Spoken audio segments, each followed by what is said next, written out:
212 miles per hour. That was the number.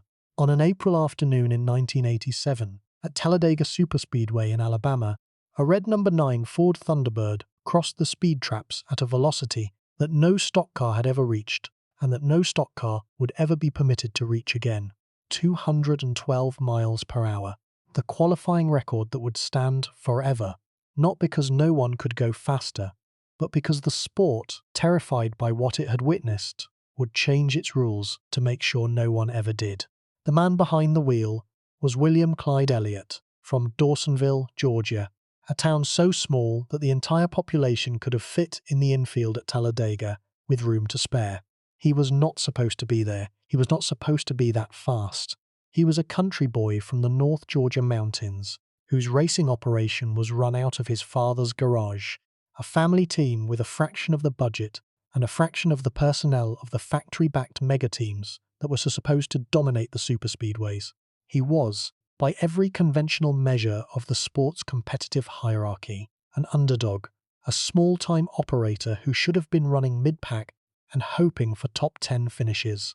Instead, he was the fastest man alive, 212 miles per hour, in a car that his family had built, on a track that was supposed to belong to the teams with the biggest budgets and the most sophisticated engineering programs. The number 9 Coors Ford was doing things that the aerodynamic experts said could not be done by a small team from the mountains of Georgia, and Bill Elliott, the quiet, modest, almost painfully shy man who drove it, was producing performances that were rewriting the sport's understanding of what was possible. The 1985 season was the year that made Bill Elliott a legend. 11 victories in a single season. The Winston Million bonus, a $1 million prize for winning 3 of the sport's 4 Crown Jewel events in the same season, an achievement so difficult that only one driver has ever accomplished it. The Most Popular Driver Award, the first of a record 16 that Elliott would eventually win, a distinction that testified to the depth of the connection between the quiet champion and the fans who adopted him as their own. Awesome Bill from Dawsonville. The nickname was bestowed by the fans and the media during the magical 1985 season, and it captured something essential about the man and his story. The awesomeness was real, the speed was undeniable, but the Dawsonville part was equally important, because it anchored the awesomeness in a place and a story that the fans could relate to, the story of a small-town family that had taken on the racing establishment and had beaten it, not through corporate resources or factory backing, but through ingenuity, determination, and a work ethic that was forged in the red clay hills of North Georgia. 44 Cup Series victories, the 1988 Cup Series championship, 16 Most Popular Driver awards, more than any other driver in the sport's history, by a margin that may never be closed, a qualifying record that will stand until the end of time, and a connection with the fan base that was so deep, so genuine, and so enduring that it transcended the competitive results and became one of the defining relationships in the sport's cultural history. By the end of tonight, you are going to understand why Bill Elliott's career is one of the most remarkable and most beloved in the history of NASCAR. You are going to understand the family team that built the cars, the aerodynamic innovations that produced the record speeds, the Winston Million season that made him famous, the championship that crowned his competitive achievements, and the fan connection that made him the most popular driver in the sport's history. You are going to understand Awesome Bill, and you are going to understand why the siren that the people of Dawsonville blew every time their favorite son won a race could be heard echoing through the hills of North Georgia like a victory cry from another era of the sport. Before we get started, if you find these stories as moving as we do, take a second to like the video or subscribe. It is a simple action, but it helps this channel reach more people who appreciate the legends of the game. Now, let us begin. The 44 Cup Series victories that Elliott accumulated during his career were the competitive evidence of a talent that was, at its peak, as formidable as any the sport had produced. The victories spanned from the early 1980s through the late 1990s, covering an era that encompassed some of the most dramatic competitive and technological changes in the sport's history. The victories were won on super speedways where the aerodynamic advantage of the Elliott cars was most fully expressed. They were won on intermediate tracks, where the combination of car speed and driving skill produced results that reflected the broader competitiveness of the team. And they were won on short tracks, where the patience and the car control that Elliott possessed were the decisive factors. The distribution of the victories across track types demonstrated the comprehensiveness of Elliott's ability, countering the characterization that was sometimes applied to him as a superspeedway specialist whose competitiveness was limited to the high-speed venues, where his aerodynamic advantage was most pronounced. The short track and intermediate track victories showed that Elliott was a complete competitor, a driver whose skills encompassed the full range of the Cup schedule and whose talent was genuine, rather than merely a function of the equipment advantage that his family's innovations had produced. The 1988 championship, the crowning competitive achievement of the career, was produced during the first season of the restrictor plate era, a fact that adds a dimension of significance to the title that is sometimes overlooked. The championship was won under rules that specifically eliminated the competitive advantage that had produced Elliott's most dominant performances, demonstrating that the driver's championship capabilities extended beyond the superspeedway dominance, and that the team's competitiveness was rooted in a broader foundation of engineering and driving excellence. The championship was the answer to the criticism that had followed the 11-win non-championship season of 1985, the criticism that Elliott was a superspeedway specialist who could not produce the full-season consistency that championships required. The answer was definitive: 6 victories across a range of track types, consistent top 5 and top 10 finishes across the full schedule, a championship margin that reflected genuine competitive superiority over the full season. The championship was the proof that Bill Elliott was not merely the fastest driver in the sport, but the best overall competitor in a given year. The shyness that characterized Elliott's public persona was one of the most frequently discussed and most sympathetically received aspects of his career. In a sport that was becoming increasingly dependent on the media visibility and the personality-driven content that television demanded, Elliott's inability or unwillingness to perform for the cameras was a commercial limitation that his competitive abilities could not fully compensate for. The shyness limited his sponsorship value, reduced his media profile, and created a perception gap between the quality of his competitive achievements and the level of public recognition those achievements received. The perception gap was partially compensated by the most popular driver awards, which provided an alternative measure of public recognition that was based on fan affection rather than media visibility. The awards demonstrated that the fans, who experienced Elliott primarily through his on-track performances rather than through his media appearances, valued the competitive excellence and the personal character that the driving demonstrated, and that the media presence did not always convey. The family story that anchored Elliott's competitive career was one of the most compelling narratives in the sport's modern history. George Elliott, the patriarch, was the engineer whose mechanical knowledge and aerodynamic intuition produced the cars that made Bill the fastest driver in the sport. Ernie and Dan Elliott, the brothers, were the teammates whose mechanical contributions and competitive support sustained the family operation through the years of development and breakthrough. The family was the team, a unit whose bonds of blood and shared purpose provided the cohesion and the motivation that corporate team structures could not replicate.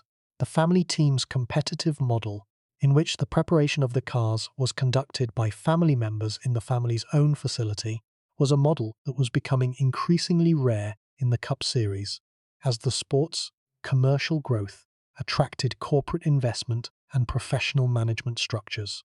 The Elliott family's success within this model was a validation of the artisanal approach to racing, a demonstration that a family operation, working with its own hands and its own knowledge, could produce results that rivaled or exceeded those of the professionally managed, corporate-funded operations that were becoming the sport's competitive standard.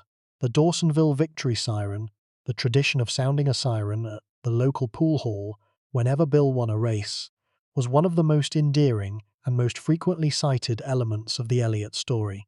The siren connected the competitive achievements to the community that had produced the champion, creating a link between the national stage and the local identity that enriched both. The siren was a communal celebration, an expression of pride that belonged not just to the Elliott family, but to the entire community of Dawsonville, which had adopted Bill's victories as its own and which celebrated them with a joy and a sincerity that the corporate celebrations of the larger teams could not match. The qualifying record of 212 miles per hour at Talladega, which has been described as the fastest qualifying lap in the sport's history, deserves additional emphasis because it represents the absolute pinnacle of unrestricted stock car speed, and because it will stand forever as a monument to the engineering and the driving that produced it. The record is permanent because the restrictor plate rules ensure that no car will ever again be permitted to reach the speeds that the unrestricted cars of the 1980s achieved, making Elliott's record not merely a historical benchmark, but an eternal one, the fastest that a stock car will ever go under qualifying conditions. The permanence of the record gives it a significance that transcends the specific circumstances of its achievement. The record is not just a number in the record books. It is a boundary, the upper limit of what the combination of aerodynamic optimization, engine power, and driver courage could produce in the era before the regulations intervened to impose a ceiling on the speed. The record is Bill Elliott's permanent signature on the sport's history, an indelible mark that connects his name to the concept of maximum speed in a way that no other driver's name can claim. The connection between Bill Elliott and the fans who followed his career is one of the most significant and most enduring relationships in the history of professional sport. 16 Most Popular Driver Awards, a record that no other driver has approached, and that may never be matched. The awards were not won through media savvy or marketing campaigns, or the kind of personality-driven self-promotion that the modern sporting culture rewards. They were won through the daily demonstration of the values that the fans recognized as their own: hard work, family loyalty, and the quiet determination that refuses to announce itself, but that produces results that speak louder than any announcement could. The values were the values of the American heartland, the values of the small towns and the farming communities and the working families that constituted the core of the NASCAR audience. The fans who voted for Elliott year after year were voting not just for a driver, but for a set of values, for the proposition that a man from a small town, working with his family, could take on the corporate establishment and compete at the highest level, and that the competition could be conducted with a modesty and a decencies that the establishment's louder, more self-promoting champions did not always display. The proposition was validated by the results: the 11-win season, the championship, the qualifying record, the Winston Million. Each achievement was a confirmation that the values the fans recognized in Elliott were not the values of a mediocre competitor who compensated for limited ability with good character. They were the values of a champion, a genuine, accomplished, extraordinarily talented champion, whose character was as distinctive as his competitive abilities, and whose combination of the two produced a relationship with the fan base that transcended competitive context and that endured long after the victories had ceased. The family dimension of the story, the fact that the cars were built by Bill's father and brothers, that the racing operation was a family enterprise sustained by family bonds and family commitment, was one of the elements that the fans valued most. The family story connected the Elliott career to the foundational narratives of the sport and of the American experience. The stories of families who built something together, who pooled their talents and their resources and their determination to produce an achievement that was greater than any individual could have produced alone. The competitive landscape against which these achievements were produced was one of the most talented in the sport's history. Dale Earnhardt Sr. was winning championships with a ferocity that made him the most feared competitor the sport had ever seen. Darrell Waltrip was producing championships with the verbal bravado that made him the most discussed. Bobby Allison was competing with the determination that made him the most respected, and Bill Elliott was producing the fastest qualifying speeds in the sport's history with a family team from the mountains of Georgia, a feat that was as improbable as it was impressive, and that captured the imagination of the sports audience in a way that few other achievements have matched. To understand what Bill Elliott accomplished, you have to understand the machines, not the drivers, not the tracks, not the sponsorship deals, or the television contracts, or the cultural politics of the sport. The machines, because the story of Bill Elliott is, at its deepest level, a story about a family that understood the machine better than anyone else in the sport, that cracked a code that the factory engineers and the corporate-funded research programs had not cracked, and that used that understanding to produce speeds that were so far beyond what the rest of the field could manage that the sport had no choice but to change the rules to slow them down. The stock car of the early 1980s, the era in which Elliott's career was building toward the breakthrough that would make him famous, was a machine that was undergoing a fundamental transformation. For decades, the competitive performance of a stock car had been determined primarily by its engine, by the horsepower that the engine produced, and by the reliability with which it maintained that horsepower over the course of a 500-mile race. The engine was the heart of the car, the component that received the most attention, the most investment, and the most engineering expertise. The teams that built the best engines won the most races. The equation was simple and had governed the sport since its earliest days. But the equation was changing. The speeds that the Cup Series cars were reaching on the superspeedways, Daytona and Talladega and Charlotte and Atlanta, were producing aerodynamic forces that were becoming as significant as the engine's output in determining the car's performance. At 200 miles per hour, the air resistance that the car's body encounters is enormous, consuming a substantial portion of the engine's power simply to push the car through the atmosphere. The shape of the car, its aerodynamic profile, determines how much of the engine's power is consumed by air resistance and how much is available to accelerate the car. A car with a sleeker, more aerodynamically efficient shape requires less power to maintain any given speed, effectively increasing the available horsepower without changing the engine. The factory teams, Ford and General Motors, and their affiliated operations understood the general principles of aerodynamics and were beginning to invest in the wind tunnel testing and the computational analysis that formal aerodynamic development required. But the investment was still in its early stages during the early 1980s, and the understanding of the specific aerodynamic characteristics of the Cup car body shapes was incomplete. The cars were still being shaped primarily by the aesthetic requirements of the production vehicles on which they were based, rather than by the aerodynamic requirements of high-speed racing.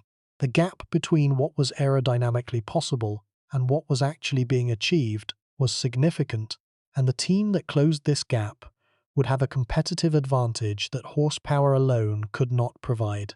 The Elliott family closed the gap, not with wind tunnels, not with computational fluid dynamics, not with the sophisticated engineering tools that the modern sport employs. They closed it with eyes, with hands, with the intuitive understanding of the machine that generations of mechanical work had developed, and with a willingness to experiment, to modify, to test, and to refine that was driven by the knowledge that the only way a small family team from the mountains of Georgia could compete with the factory-backed operations was to be smarter about the parts of the car that the factory teams were not yet paying attention to. The aerodynamic modifications that the Elliott team developed for the Ford Thunderbird were subtle but effective. The team worked within the rules, manipulating the body panels, the rake of the car, the profile of the grille, and the other aerodynamic surfaces in ways that reduced the air resistance and increased the downforce that the car generated. The modifications were not radical departures from the standard body templates. They were refinements, the kinds of incremental improvements that are visible only to the trained eye, but that produce measurable differences in aerodynamic performance at the speeds that superspeedway racing generates. The results were immediate and spectacular when the Elliott Thunderbird arrived at the superspeedways in the mid-1980s. it was significantly faster than anything else in the field. The speed advantage was not marginal. It was enormous, measured in multiple miles per hour on the straightaways and translating into lap times that the other teams could not match regardless of the power their engines produced.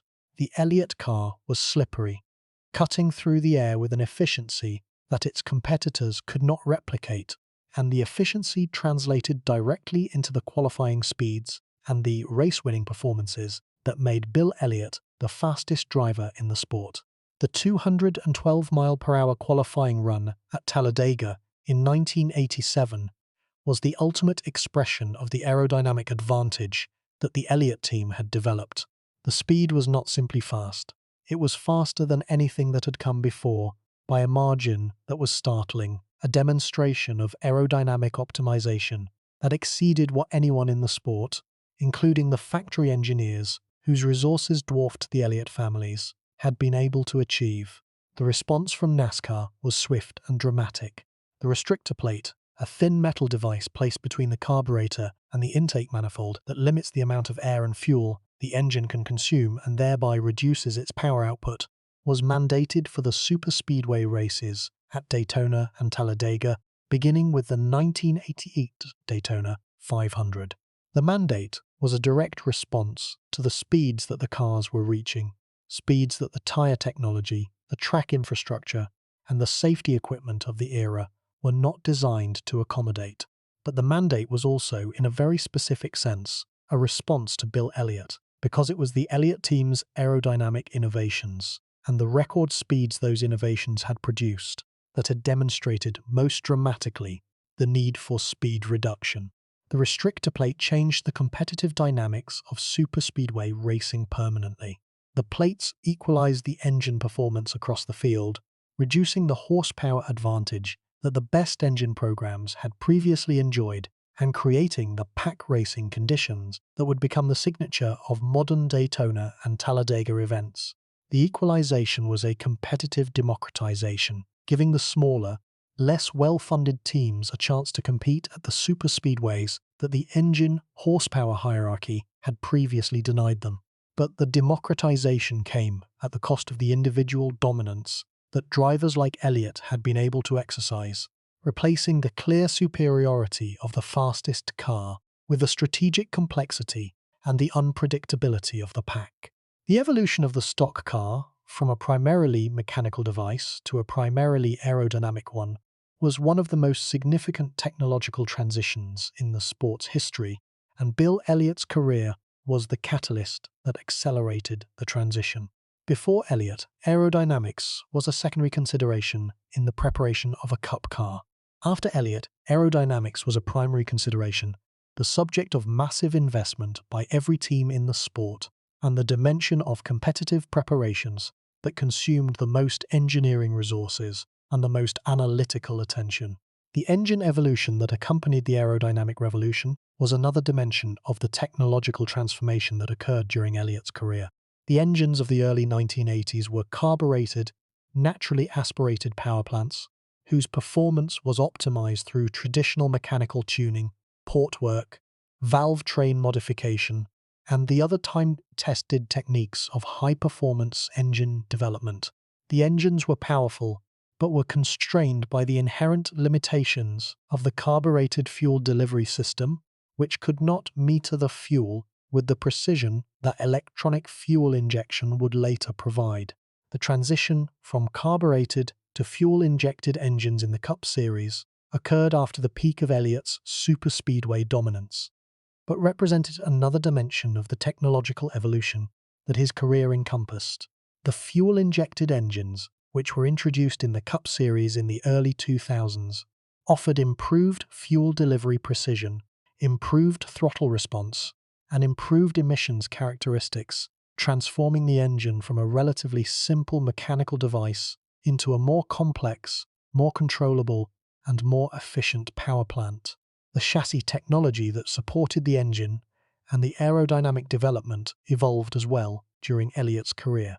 The tube frame chassis that formed the structural foundation of the Cup car became increasingly sophisticated, with improvements in the welding techniques, the tubing materials, and the structural analysis methods producing chassis that were stronger, lighter, and more precisely optimized for the specific demands of each track on the schedule. The chassis evolutions was less visible than the aerodynamic and engine developments, but was equally significant in determining the car's overall competitive performance. The tyre technology that Goodyear supplied to the Cup Series evolved continuously during Elliott's career, with new compounds and constructions being developed to address the changing demands of the competition.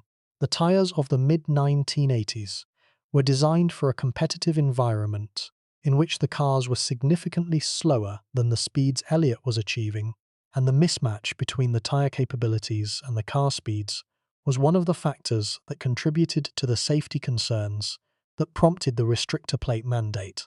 The safety equipment that protected the drivers during Elliott's career was another dimension of the mechanical evolution that the sport underwent. The helmets, the driving suits, the restraint systems, and the cockpit structures all evolved significantly during the span of Elliott's career, with each generation of safety equipment providing better protection than the previous one. The evolution was driven by the recognition that the increasing speeds of the cars required increasing protection for the drivers, a recognition that the accidents and the injuries that the sport produced made impossible to ignore. The data acquisition systems that were introduced during the later years of Elliott's career represented another dimension of the technological transformation. The early years of Elliott's career were conducted without the benefit of the electronic data recording and analysis systems that modern teams employ, with the driver's subjective feedback and the crew chief's experience serving as the primary sources of information about the car's behavior. The introduction of data acquisition systems added a layer of objective, quantifiable information to the preparation process, supplementing the human observations with electronic measurements that could be analyzed with a precision that human perception could not match. The wind tunnel testing that became standard practice during and after Elliott's era was the formalization of the aerodynamic development process that the Elliott family had pioneered through their hands-on, empirical approach. The wind tunnels provided a controlled environment in which the aerodynamic characteristics of the car body could be measured with precision, allowing the teams to optimize the body shape and the aerodynamic configuration with a systematic rigor that the Elliott family's trial and error approach had not permitted. The formalization was a consequence, in part, of the competitive demonstration that the Elliots had provided, the proof that aerodynamic optimization could produce game-changing speed advantages that justified the investment in the testing infrastructure. The computational fluid dynamics technologies that supplemented, and in some cases, replaced the wind tunnel testing during the later years of Elliott's involvement in the sport was the next evolution of the aerodynamic development process. The computational tools allowed the engineers to simulate the airflow around the car's body with a precision and a speed that the physical wind tunnel could not match, creating opportunities for aerodynamic optimization that would have been impossible in the earlier era. The evolution of the pit stop equipment and procedures during Elliott's career was another dimension of the mechanical transformation. The pit stops of the early years were conducted with basic tools and techniques that were gradually replaced by more specialized, more precisely engineered equipment that reduced the stop times and improved the reliability of the tire changes, the fuel additions, and the adjustments that the stops encompassed. Elliott experienced all of these technological transitions during his career, adapting to each one with the same practical intelligence that had characterized his family's approach to aerodynamic development. The adaptations were not always smooth. The restrictor plate mandate, in particular, affected Elliott more directly and more significantly than it affected any other driver in the field, because it was specifically designed to eliminate the speed advantage that his aerodynamic innovations had produced. The adaptation to the restrictor plate racing was a challenge that required the development of new competitive skills, the drafting techniques, and the pack racing strategies that the equalized competition demanded, skills that were different from the outright speed and the aerodynamic advantage that had been the foundation of Elliott's superspeedway dominance. The mechanical evolution that the sport underwent during Elliott's career was, in many respects, the story of the sport's transition from the artisanal era to the engineering era, from a period in which competitive advantages were developed through hands-on mechanical skill of understanding, to a period in which they were developed through formal engineering analysis, wind tunnel testing, and computational simulation. Elliott's career bridged these two eras, beginning in the artisanal era that his family's garage-based operation exemplified and ending in the engineering era that the modern sport represents. The bridging was itself an achievement, a demonstration that the transition between eras could be navigated by a competitor whose skills had been developed in the earlier era, and who was willing and able to adapt to the demands of the later one. The adaptation required the acquisition of new knowledge, the acceptance of new methods, and the willingness to change competitive approaches in response to the changing technological landscape. Elliott's ability to make these adaptations while maintaining his competitive relevance across the technological transition was one of the most impressive dimensions of a career that included many impressive dimensions. The specific aerodynamic principles that the Elliott family exploited in developing their competitive advantage are worth examining in additional detail because they illuminate the practical intelligence that the family's approach represented. The primary aerodynamic challenge for a stock car at superspeedway speeds is the management of the drag force, the resistance that the air imposes on the car as it moves through the atmosphere. Drag is a function of the car's frontal area, its shape, and the speed at which it is traveling, and the force increases with the square of the speed, meaning that doubling the speed produces 4 times the drag.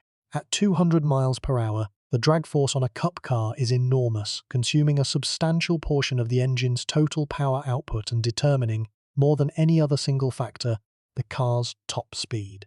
The Elliott family's approach to drag reduction was empirical rather than theoretical, based on the observation and the modification of the car's body rather than on the computational analysis of the airflow. The family examined the body panels with the trained eyes of experienced mechanics, identifying areas where the airflow was being disrupted, where the body shape was creating unnecessary resistance, and where modifications could reduce the drag without violating the body templates that NASCAR's rules imposed. The modifications were subtle. A slight change in the angle of the hood, a refinement of the contour of the fenders, an adjustment of the spoiler angle, a smoothing of the transitions between the body panels.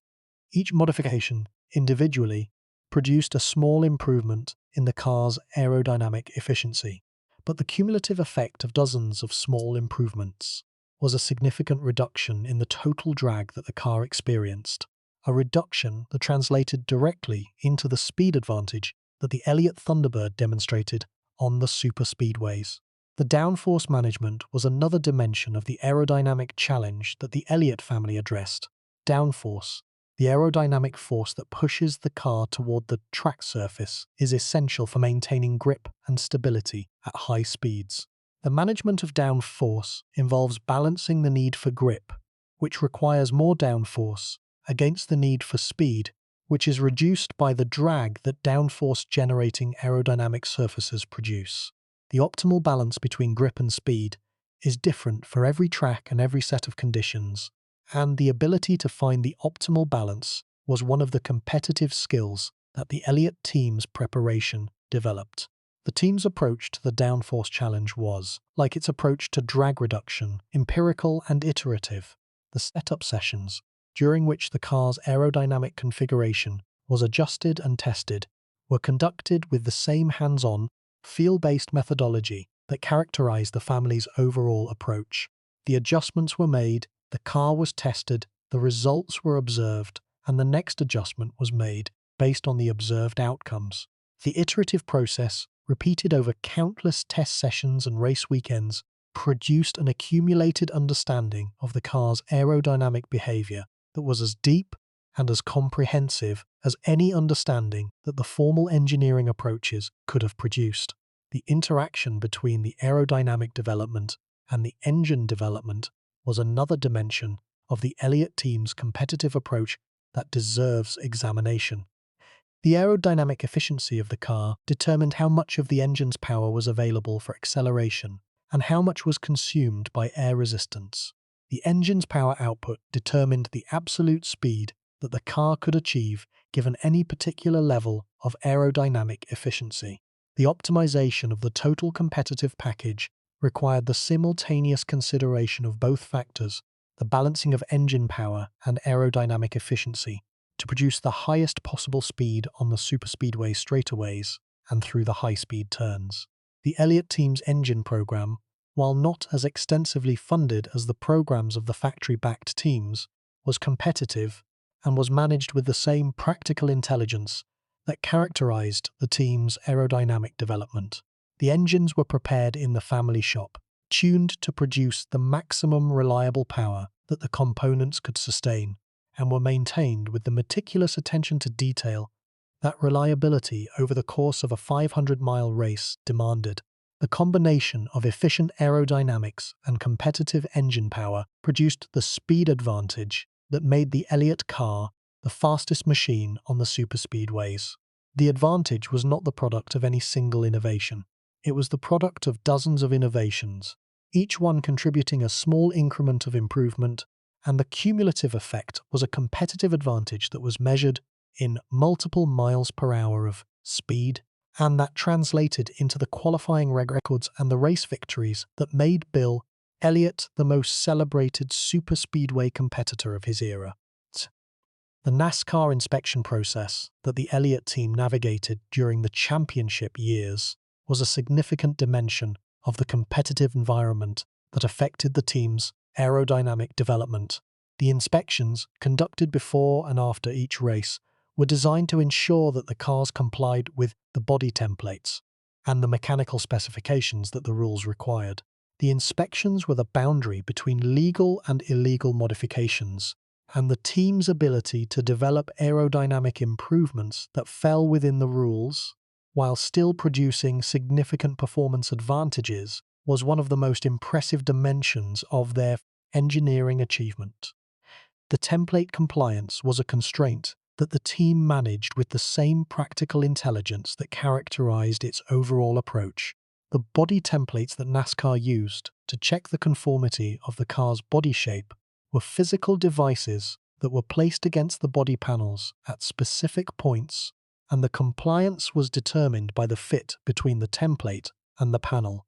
The team's understanding of the template process, including the specific points at which the templates were applied and the tolerances that the process allowed, informed the aerodynamic modifications and ensured that the improvements were developed within the boundaries of legality. The competitive response from the other teams to the Elliott advantage was another significant dimension of the aerodynamic story. The other Ford teams, recognizing the speed advantage that the Elliott Thunderbird enjoyed, sought to replicate the aerodynamic innovations, investing in their own body development programs and seeking to discover the specific modifications that were producing the performance advantage. The Chevrolet and Pontiac teams, whose body shapes were different from the Ford Thunderbirds, sought aerodynamic advantages of their own, investing in the body development that the Elliott success had demonstrated could produce competitive returns. The competitive response was the mechanism through which the Elliott innovations were disseminated across the field, the process by which a single team's competitive advantage was gradually eroded as the rest of the field learned from the innovations and developed their own responses. The dissemination was gradual but inevitable, and the speed advantage that the Elliott team had initially enjoyed was progressively reduced as the other teams invested in the aerodynamic development that the Elliott success had motivated. The restrict plate mandate accelerated the leveling process, eliminating the engine power dimension of the competitive advantage and creating a super speedway environment in which the aerodynamic differences between the teams were less significant than they had been in the unrestricted era. The mandate was, in effect, the regulatory completion of the competitive leveling process that the field's own aerodynamic development had been gradually achieving, a forced equalization that eliminated the remaining advantages and that created the pack racing environment that would characterize superspeedway racing for the next 4 decades and beyond.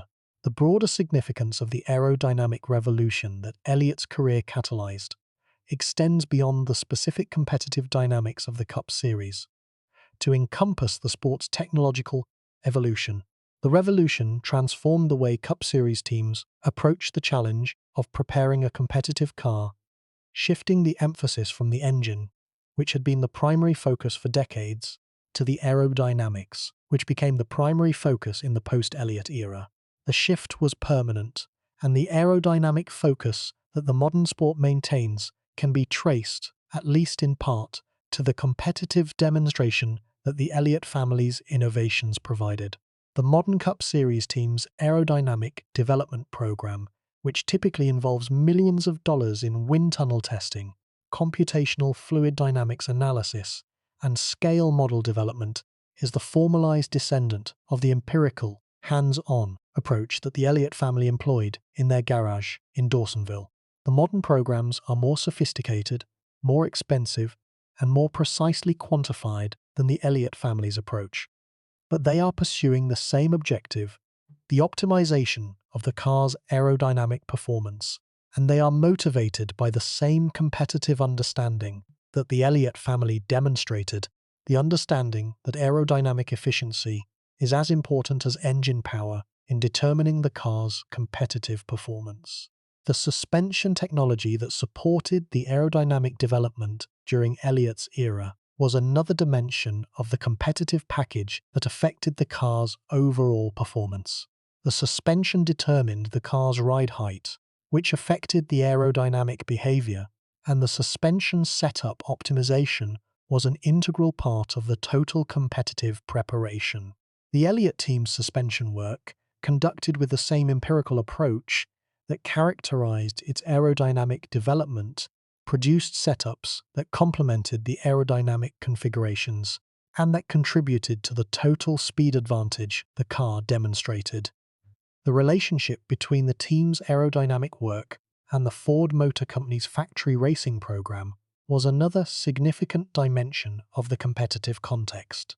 Ford's involvement in Cup Series racing provided the manufacturer-aligned teams, including the Elliott operation, with technical support, aerodynamic data, and engine development assistance that enhanced the team's competitive capabilities. The relationship was mutually beneficial, with Ford gaining competitive results and market exposure from its racing program, and the teams gaining access to the manufacturer's technical resources and financial support. The tire development relationship between the teams and Goodyear, the sole tire supplier for the Cup Series during Elliott's era, was another dimension of the competitive environment that affected every team's performance.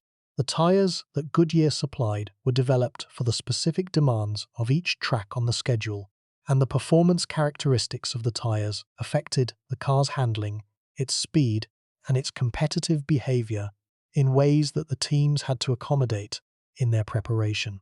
The Elliott team's tire management skills, both in terms of the car's setup and the driver's ability to manage the tires during the race, were among the competitive capabilities that contributed to the team's success. The evolution of the safety regulations during Elliott's career encompassed not just the restrictor plate mandate, but a broader set of changes that affected the design of the cars, the equipment of the drivers, and the infrastructure of the tracks. The safety evolution was driven by the recognition that the increasing speeds and the increasing competitive intensity of the sport required increasing protection for the participants, a recognition that the accidents and the injuries that the competition produced made impossible to ignore. The mandatory use of the HANS device, which was implemented after the death of Dale Earnhardt in 2001, was one of the most significant safety mandates of the period following Elliott's competitive peak. The device, which prevents the basilar skull fractures that had been a leading cause of death in stock car racing, transformed the safety landscape of the sport and represented a significant step forward in the ongoing evolution of driver protection. The safer barriers that were installed at the major tracks during the 2000s, replacing the rigid concrete and steel barriers with energy-absorbing structures that reduced the severity of wall impacts, were another significant safety development that occurred during the later years of Elliott's involvement in the sport. The safer barriers, combined with the other safety improvements, created a competitive environment that was significantly safer than the environment in which Elliott had set his qualifying records and won his races during the 1980s. The car of tomorrow, introduced in 2007, was the Cup car design that incorporated the most comprehensive safety improvements since the sport's inception. The car featured a larger cockpit, enhanced roll cage construction, energy-absorbing crumple zones, and other design features that were specifically intended to protect the driver in the event of a crash. The car of tomorrow was the engineering expression of the safety consciousness that the sport had developed over the decades of competition that Elliott's career encompassed, the culmination of a learning process that had been driven by the accidents, the injuries, and the deaths that the sport's inherent dangers had produced. The transition from the manufacturer-specific body shapes of the earlier era to the more standardized body configurations of the later era was another dimension of the mechanical evolution that Elliott experienced during his career. The manufacturer-specific shapes, which had been the canvas on which the Elliott family's aerodynamic innovations were developed, were gradually replaced by standardized configurations that reduced the aerodynamic differences between the manufacturers and that created a more level playing field across the competitive field. The standardization reduced the opportunities for the kind of manufacturer-specific aerodynamic optimization that the Elliott family had pioneered, replacing the artisanal, body-specific approach with a more uniform, more regulated approach that limited the competitive advantages that aerodynamic innovation could produce. The standardization was part of the broader trend toward competitive equalization that the sport pursued during the decades following Elliott's competitive peak, a trend that reduced the influence of individual innovation and increased the influence of organizational resources and driver talent. The fuel delivery system transition from carburetors to electronic fuel injection was another significant mechanical change that the sport underwent during the span of Elliott's involvement. The carbureted engines of the Elliott Championship era were relatively simple, mechanically operated devices whose performance was optimized through traditional tuning techniques. The fuel-injected engines that replaced them were more complex, more precisely controllable, and more efficient, offering improvements in throttle response, fuel economy, and emissions that the carbureted engines could not match. The transition was significant for the teams because it required the development of new skills and new knowledge. The electronic fuel injection systems required electronic tuning capabilities that the traditional mechanical approach did not encompass, and the teams that were quickest to develop these capabilities gained competitive advantages during the transition period. The specific body shape of the Ford Thunderbird during the mid-1980s was a factor that contributed to the Elliott team's aerodynamic success.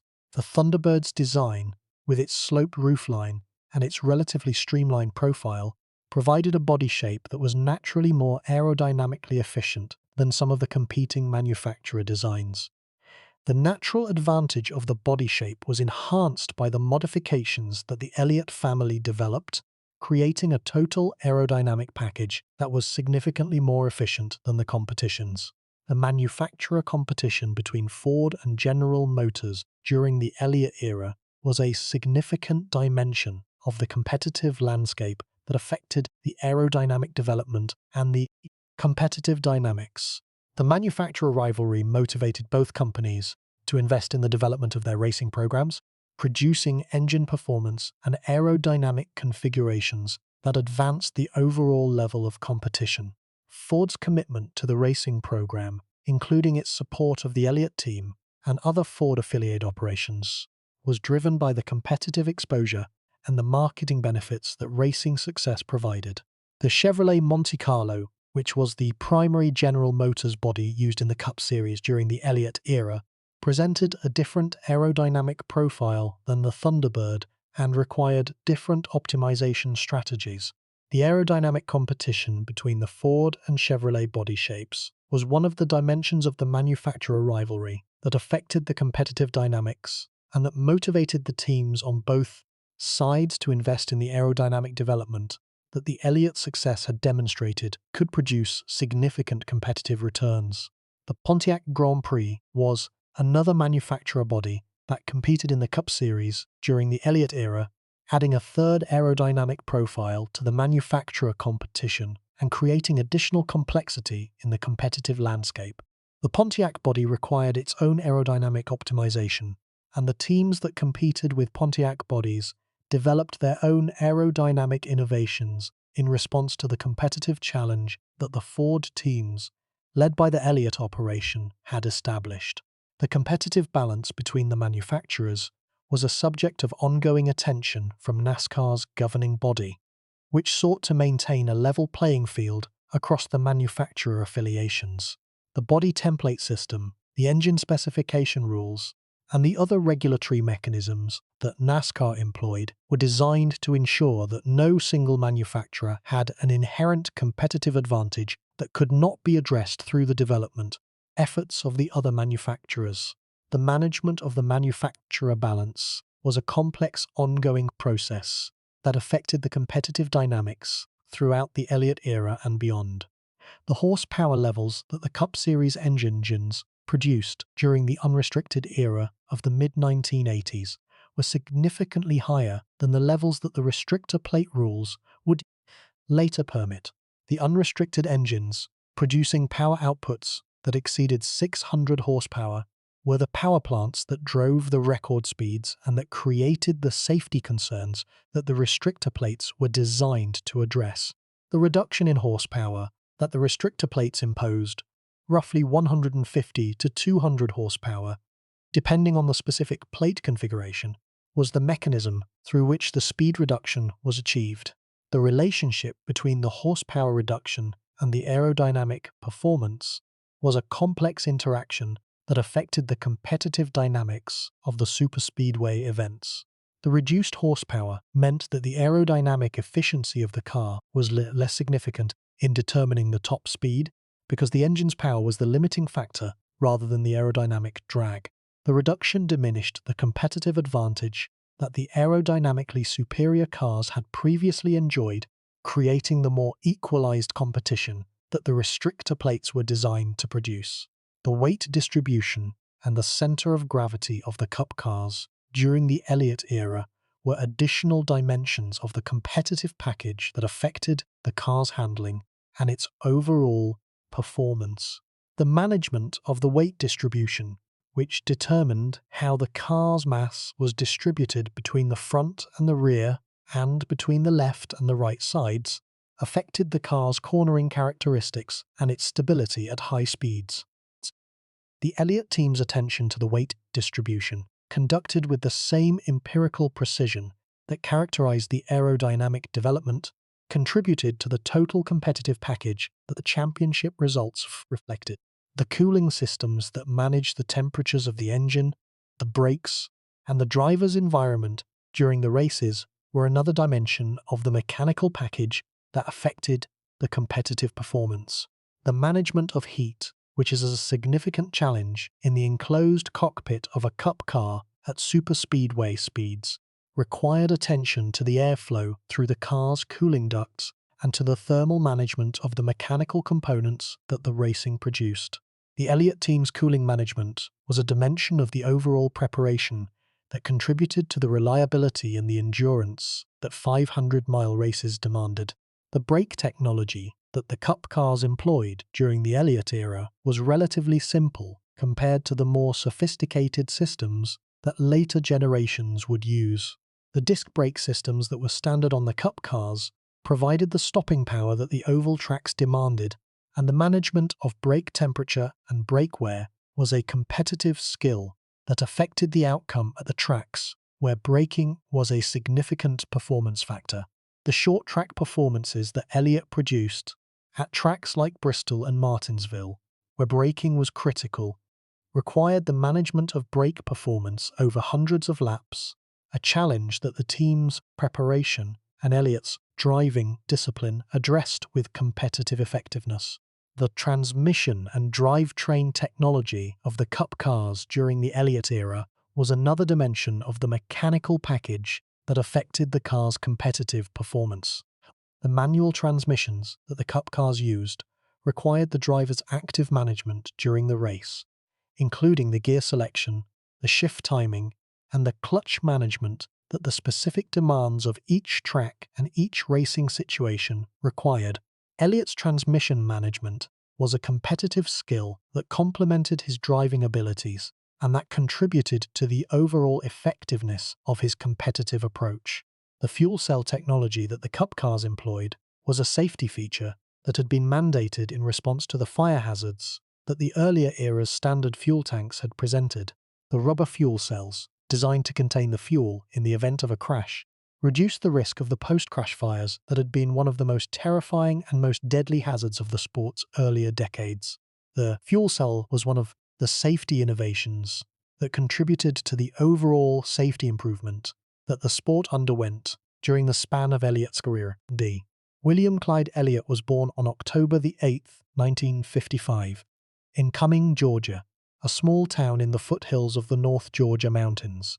The Elliott family lived in the even smaller community of Dawsonville, a place that was defined by its rural character, its close-knit social fabric, and its distance from the centers of commercial and cultural activity that characterized urban Georgia. Dawsonville was not a racing town in the way that the communities of the Carolina Piedmont were racing towns, with their established short tracks and their multi-generational racing families. It was a mountain community where the rhythms of life were set by the agricultural calendar and the limited economic opportunities that the rural geography provided.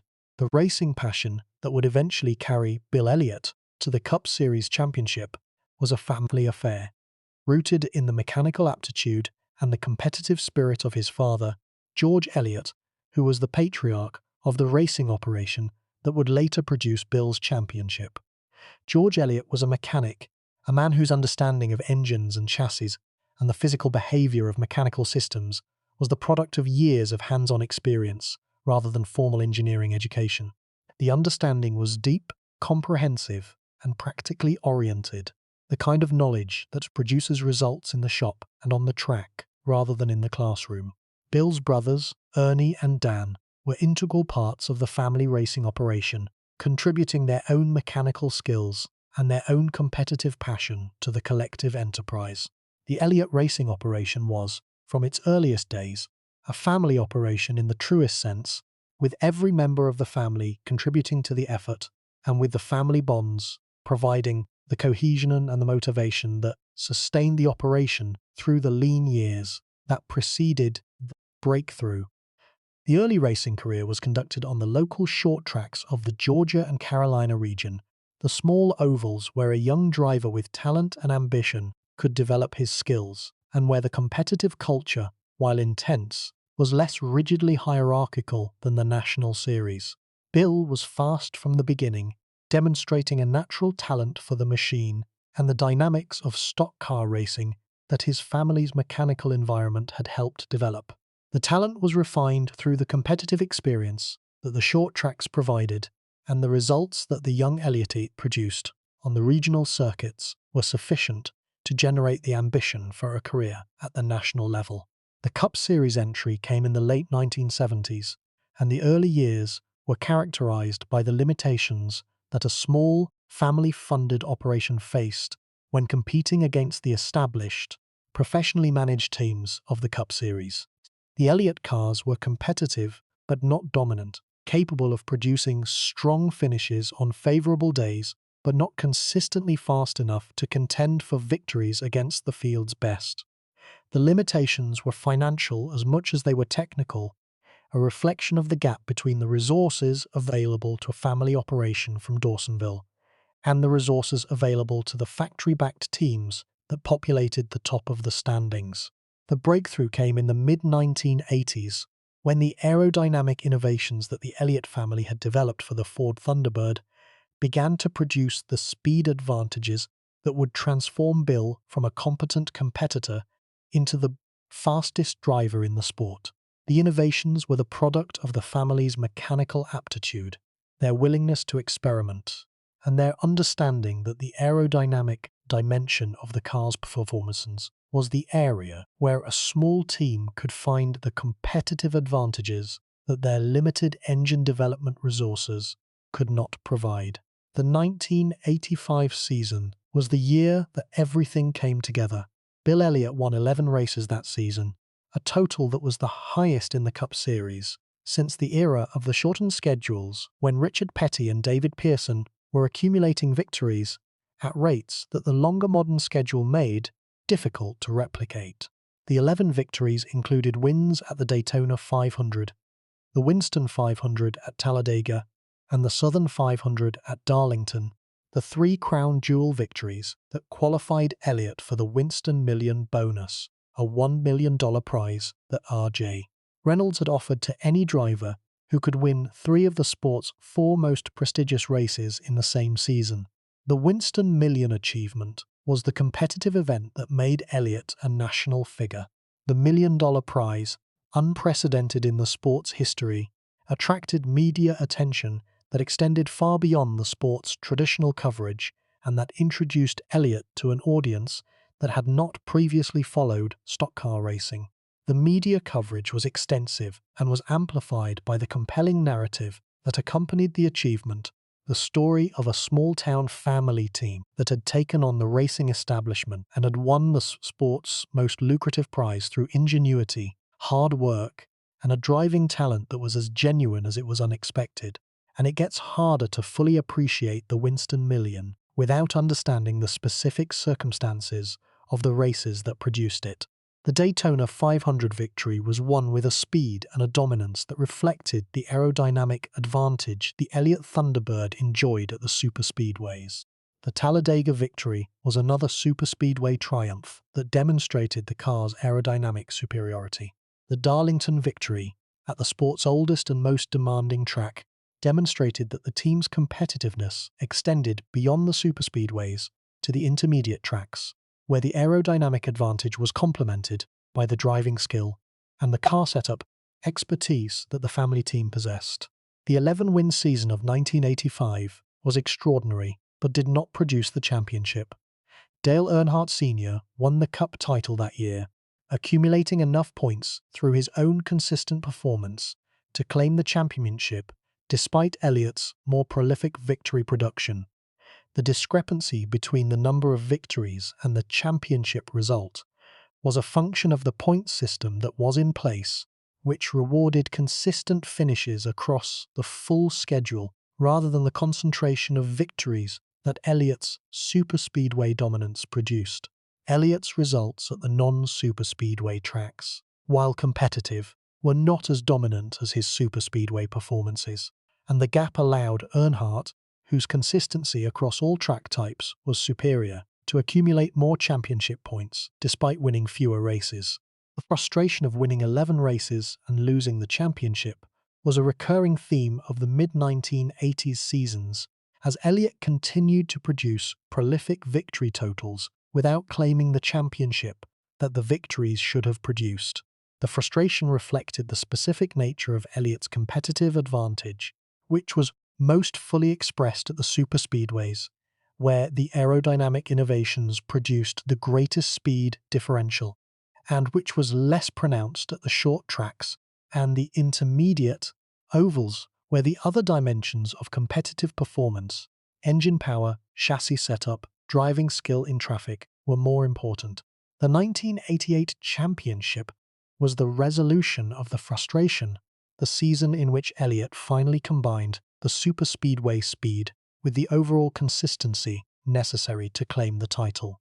The season produced 6 victories and a championship margin that was comfortable enough to reflect genuine competitive superiority across the full schedule.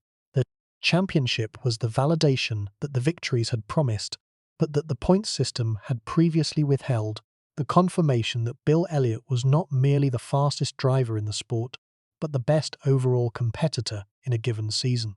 But here is what makes this story unforgettable. The championship was won by a family team.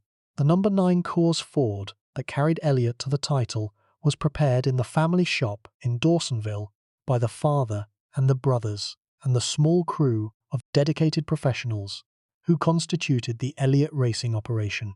The championship was not the product of a corporate megateam with unlimited resources and a roster of engineers that rivaled a university's faculty. It was the product of a family, of the mechanical aptitude and the competitive determination that George Elliott had instilled in his sons, and that the sons had expressed through the racing enterprise that the family had built together. The family dimension of the championship was one of its most celebrated aspects, connecting Elliott's achievement to the populist narrative that the sports fan base valued most. The narrative of the underdog, the small-town champion, the man who proved that resources and corporate backing were not prerequisites for competitive greatness. The narrative was powerful because it was true. The Elliott racing operation was genuinely small, genuinely family-run, and genuinely competitive against opponents whose resources exceeded theirs by orders of magnitude. The most popular driver awards that Elliott began accumulating during the 1985 season, and that he continued to win for the next 2 decades, were the fan base's expression of the connection they felt with the quiet champion from Dawsonville. The awards were determined by fan voting, and the consistency with which Elliott won them, 16 times in total, testified to the depth and the durability of the bond between the driver and the fans. The bond was built on the combination of competitive excellence and personal character that Elliott represented, the speed on the track and the modesty of it, the dominance in the car and the shyness outside it. The shyness was genuine and was one of the most discussed aspects of Elliott's public persona. In a sport where personality was becoming increasingly important to commercial success and media visibility, Elliott was an anomaly, a champion whose competitive abilities were among the finest in the sport's history, but whose ability to promote himself and to engage with the media and the public was limited by a natural reserve that he could not or would not overcome. The shyness was not a performance. It was who he was, a genuine dimension of a personality that was more comfortable behind the wheel of a race car than in front of a microphone. The truth gets heavier when you consider that the shyness, which limited Elliott's commercial visibility and his media profile, did not limit his popularity with the fans. The 16 most popular driver awards were won despite the limited media presence, despite the sparse, uncomfortable interviews, despite the absence of the kind of personality-driven promotion that most popular athletes employ. The fans loved Elliott not because he was entertaining or charismatic or media-savvy. They loved him because he was real, because the modesty and the reserve that limited his public presence were perceived as the authentic expressions of a character that valued substance over style and that refused to perform for the cameras. The Dawsonville connection was a significant dimension of Elliott's public identity and a source of pride for the community that had produced him. The city of Dawsonville celebrated Elliott's victories with a tradition that became one of the most beloved rituals in the sport's fan culture, the sounding of a siren at the local pool hall that could be heard throughout the small mountain community, and that announced to the residents that their favorite son had won another race. The siren was a communal expression of pride and affection, a small-town celebration of a big-time achievement that connected the driver to his roots in a way that was both touching and profoundly American. The post-championship years were characterized by competitive changes that reflected both the evolution of the competitive landscape and the specific impact of the restrictor plate mandate on Elliott's competitive advantage. The plates, introduced in 1988, eliminated the superspeedway speed advantage that had been the foundation of Elliott's most dominant performances and created a competitive environment in which the pack racing dynamics and the strategic complexities of restrictor plate racing replaced the outright speed advantage that Elliott had previously enjoyed. The adaptation to the restrictor plate era was a challenge that Elliott met with the same professional determination that had characterized every other phase of his career. The victories continued, though at a reduced rate that reflected the loss of the superspeedway dominance. The most popular driver awards continued as well, a confirmation that the fan connection was built on something deeper than the competitive results, and that the affection the fans felt for Elliott was durable enough to survive the changes in the competitive landscape that the restrictor plates had produced. The move from the family operation to the Melling Racing Team, and subsequently to the Junior Johnson operation, were significant transitions that reflected the evolving competitive demands of the Cup Series. The family team, which had produced the championship and the record speeds, was increasingly challenged by the growing investment levels of the sport's top organizations, and the competitive gap between the family operation and the mega teams was becoming more difficult to bridge with ingenuity and determination alone. The Junior Johnson partnership, which lasted from 1992 through 1994, was a competitive arrangement that placed Elliott in one of the sport's most successful organizations, but that did not produce the championship results that both men hoped for. The partnership was competitive, but not dominant, producing victories and strong finishes, without reaching the championship level that the combination of Elliott's driving talent and Johnson's engineering expertise might have suggested. The later career stages, which included stints with various teams and a gradual transition from championship contender to competitive veteran, were characterized by the same quiet professionalism that had defined every phase of Elliott's career. The victories became less frequent, the championship contention receded, but the most popular driver awards continued, testimony to the enduring connection between Elliott and the fans and to the depth of the affection that the racing public held for the quiet champion from the Georgia mountains. The final Cup Series seasons were a gradual conclusion to a competitive career that had produced 44 victories, one championship, and the most enduring fan connection the sport had ever witnessed. Elliott did not announce a dramatic retirement. He reduced his schedule, competed in fewer and fewer races, and eventually stepped away from full-time competition with the same quiet dignity that had characterized every other dimension of his professional life.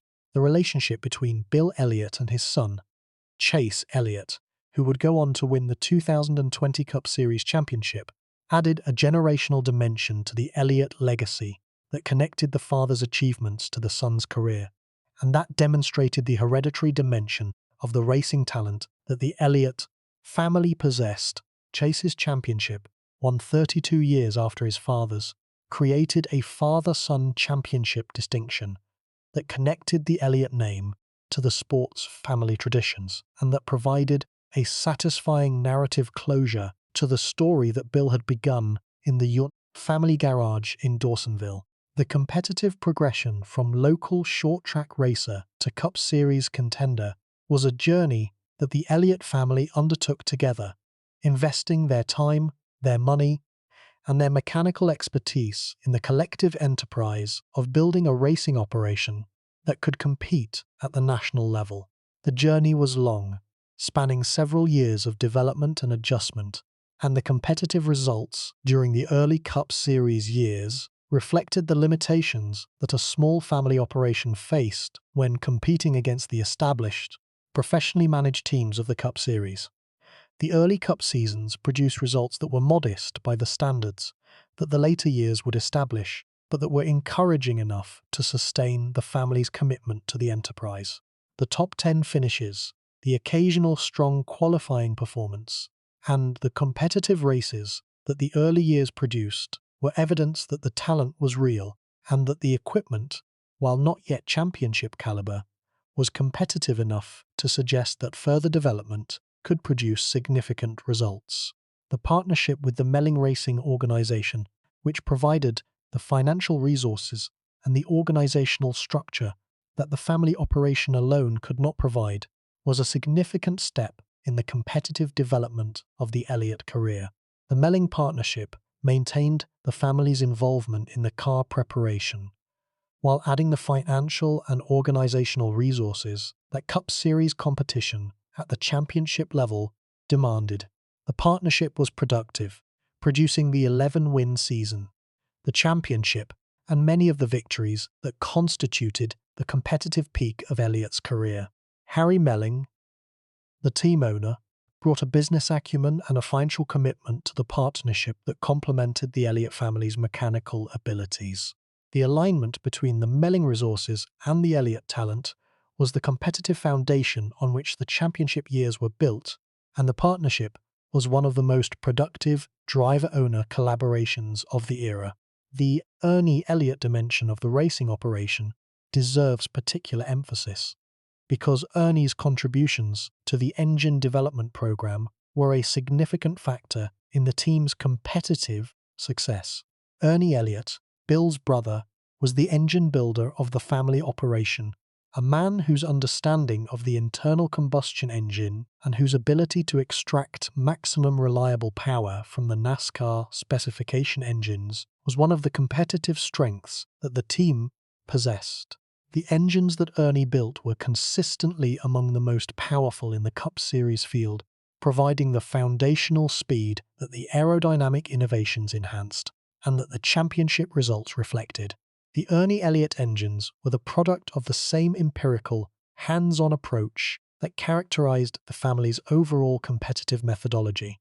The engines were built and tuned by hand, optimized through the accumulated knowledge that decades of engine work had produced, and maintained with the meticulous attention to reliability that a 500-mile race demanded.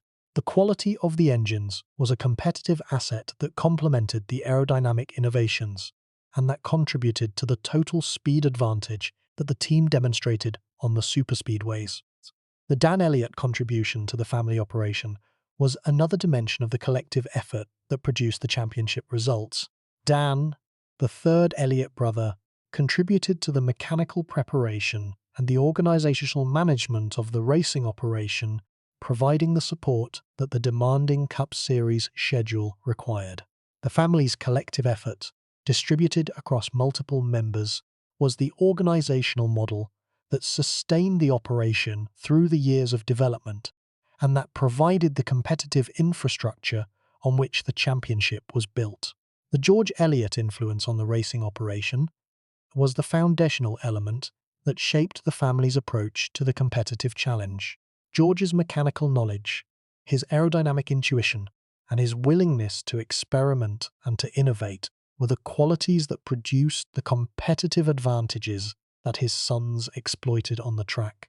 The father's influence was the constant, the unchanging element in a competitive landscape that was continuously evolving, and the competitive philosophy that George instilled in his sons, the belief that a small team could compete with the giants through superior knowledge and superior effort, was the motivating principle that sustained the family's commitment through the lean years, and that was validated by the championship that the years of development eventually produced.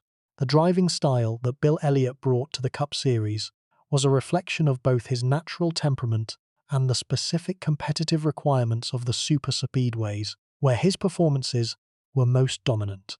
Elliott was a smooth driver, a man who managed the car with a precision and a control that minimized the unnecessary stress on the tires and the mechanical components. The smoothness was a competitive asset at every track, but was particularly valuable at the superspeedways, where the aerodynamic efficiency of the car was most fully expressed when the car's attitude and its path through the corners were managed with the maximum precision. The qualifying ability that produced the record speeds was a dimension of Elliott's driving skill that reflected his capacity for maximum effort single-lap performance. The qualifying lap is the purest test of speed that the sport offers, a single-lap run in which the driver must extract the absolute maximum from the car and from himself, managing the physical forces and the mental focus that maximum speed demands.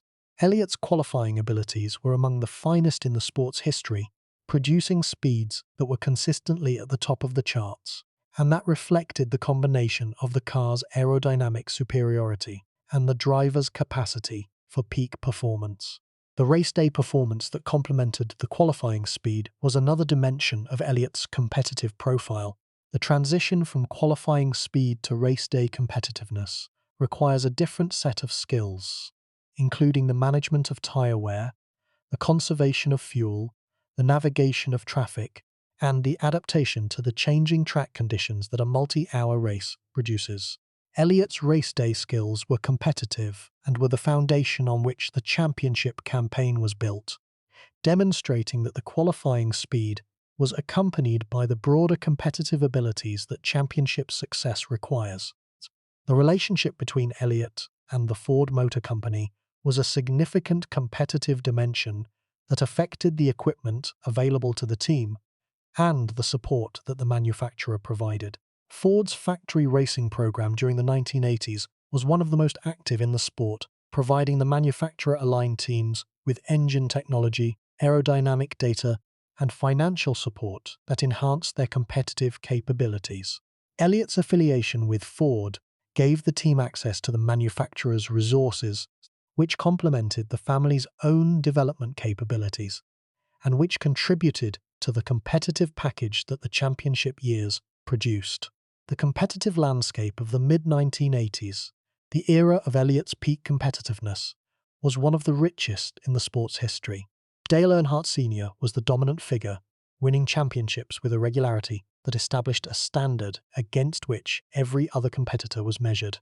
Darrell Waltrip was producing championships with Junior Johnson's operation.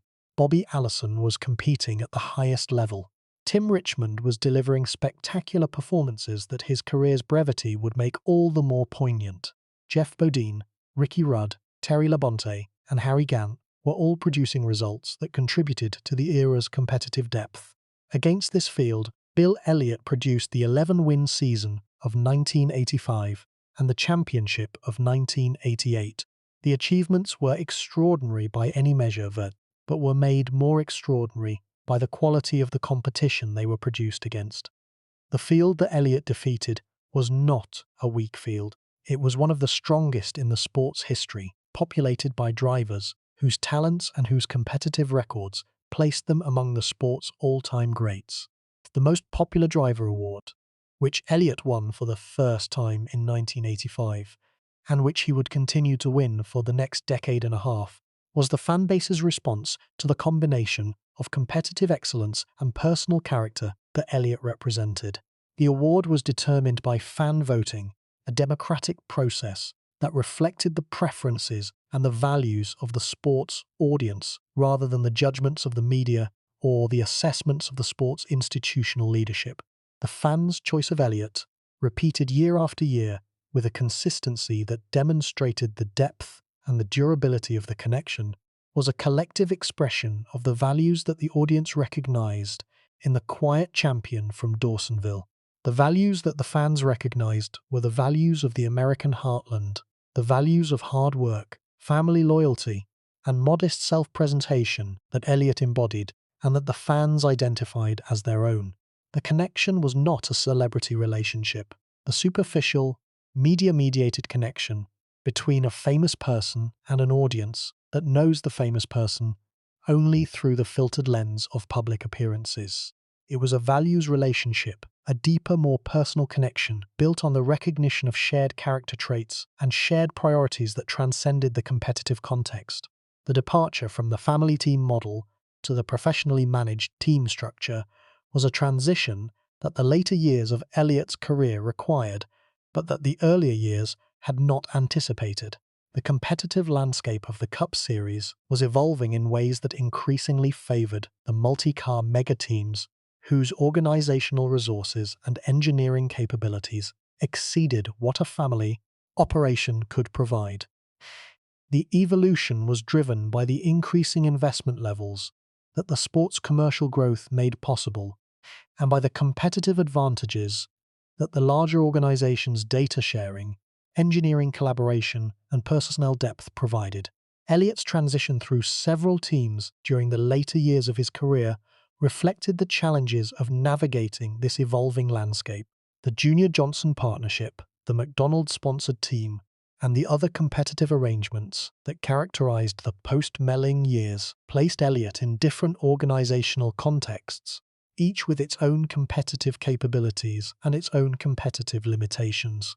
The transitions were not always smooth, and the competitive results varied with the quality of the organizations that employed him. The one constant across all of the transitions was Elliott himself, the quiet, professional, consistently competitive driver whose talent and whose character remained unchanged regardless of the organizational context. The consistency of the man, maintained through the changes in teams and in competitive circumstances, was one of the most admired aspects of the career and one of the qualities that sustained the fan connection through the post-championship years.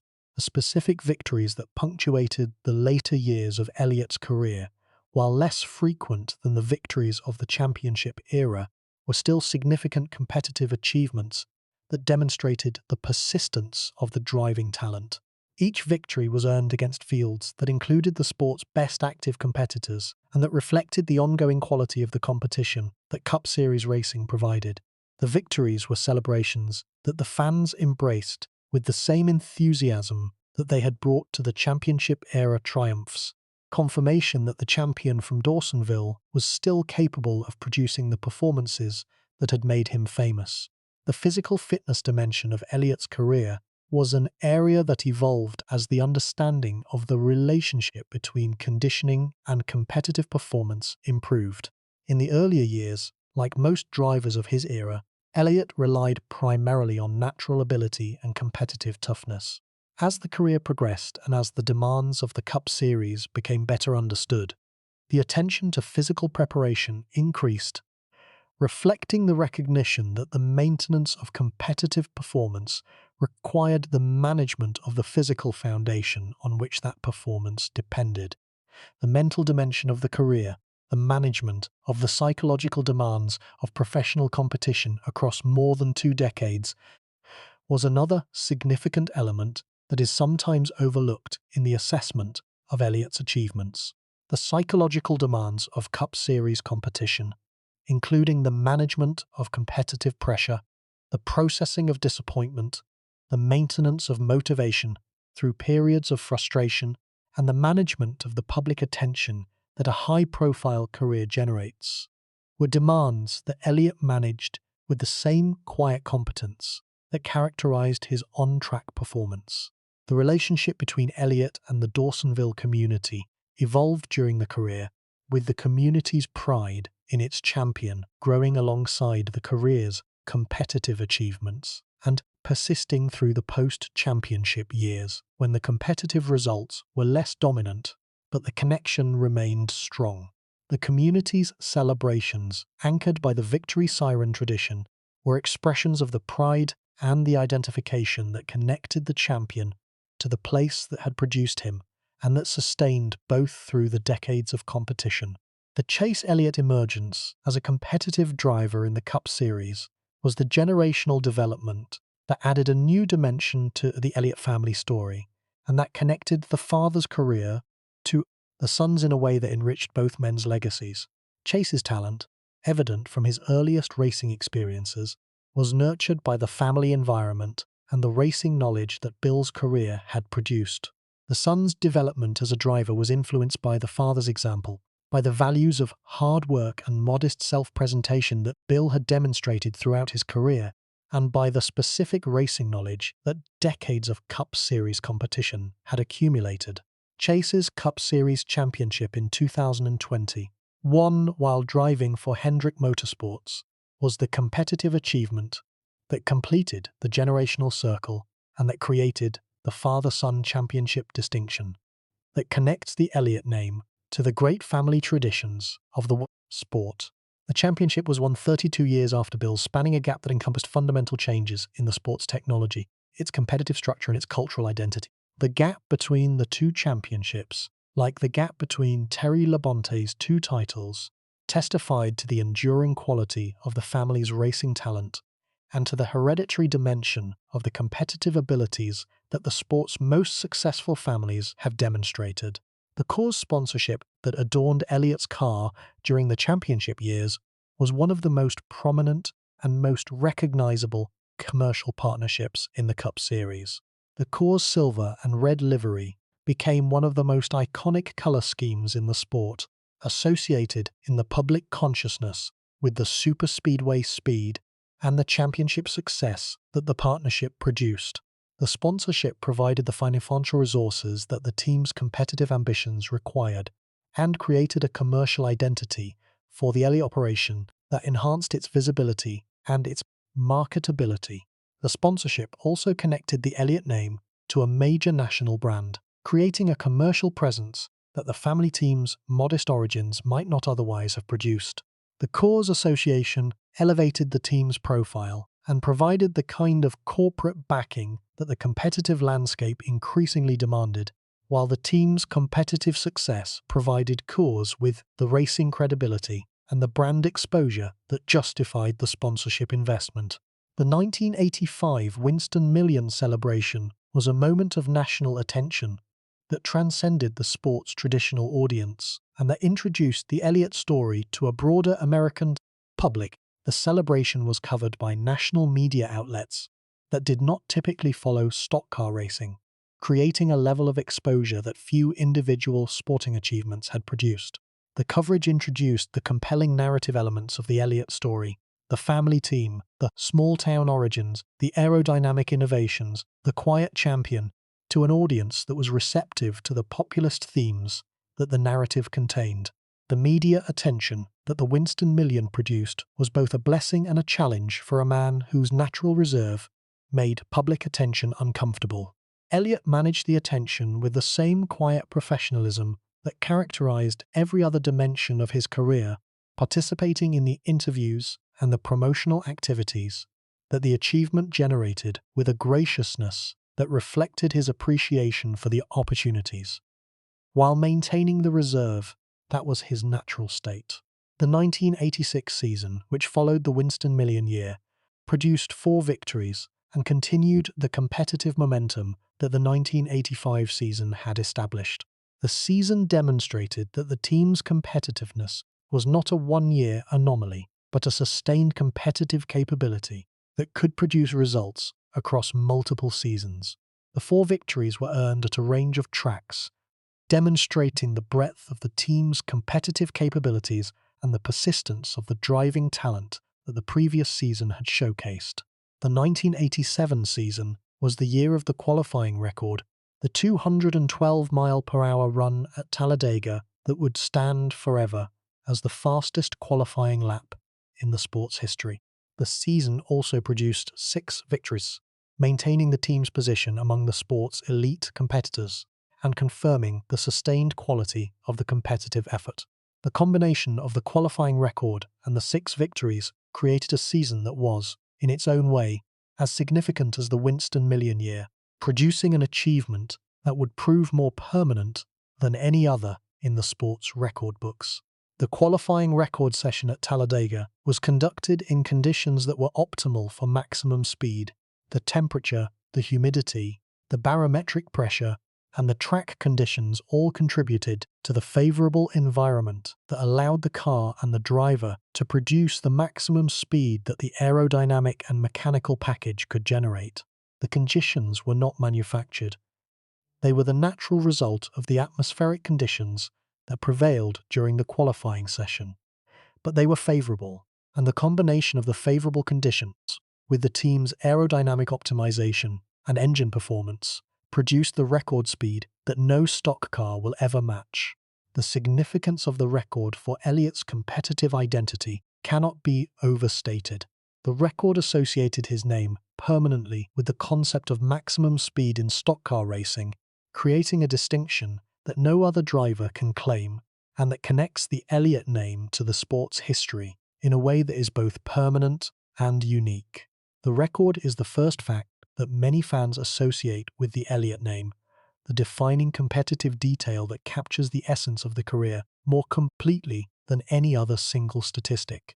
The competitive evolution from the unrestricted era to the restrictor plate era was a transition that affected every dimension of Elliott's competitive life. The superspeedway races which had been the showcase race for the team's aerodynamic superiority, became the events where the competitive advantage was most significantly reduced. The restrictor plates equalized the field, creating pack racing conditions that replaced the clear superiority of the fastest car with the strategic complexity and the unpredictability of the tightly bunched field. The adaptation required new skills. The drafting techniques that restrictor plate racing demanded were different from the outright speed management that the unrestricted racing had required. The positional awareness, the timing of moves within the pack, and the management of the aerodynamic interactions between closely spaced cars were all skills that the restrictor plate format required and that the unrestricted era had not fully developed. Elliott learned these skills, as every superspeedway competitor had to learn them, and his adaptation to the new format was competent, if not always as dominant as his unrestricted performances had been. The relationship between the restrictor plate adaptation and the championship success of 1988 is an important one because the championship demonstrated that the team's competitiveness was not dependent solely on the superspeedway advantage. The championship was won under the new rules, with the restrictor plates in effect at Daytona and Talladega, and the 6 victories that the season produced were distributed across a range of tracks that included, but was not limited to, the superspeedways. The distribution demonstrated that the team's competitive capabilities were broader than the superspeedway specialization had suggested, and that the championship title was the product of a comprehensive competitive effort rather than a narrow one. The personal growth that Elliott experienced during his career extended beyond the competitive dimension to encompass the personal development that decades of public life foster. The shy, reserved young man who had entered the Cup Series in the late 1970s matured, over the course of more than 2 decades, into a confident, self-assured professional whose understanding of the sport and his place within it had been shaped by the experience of championship-level competition.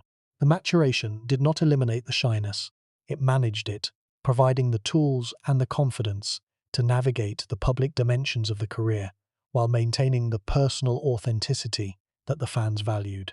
The faith dimension of Elliott's personal life was a significant element that shaped his character and his approach to the demands of public life.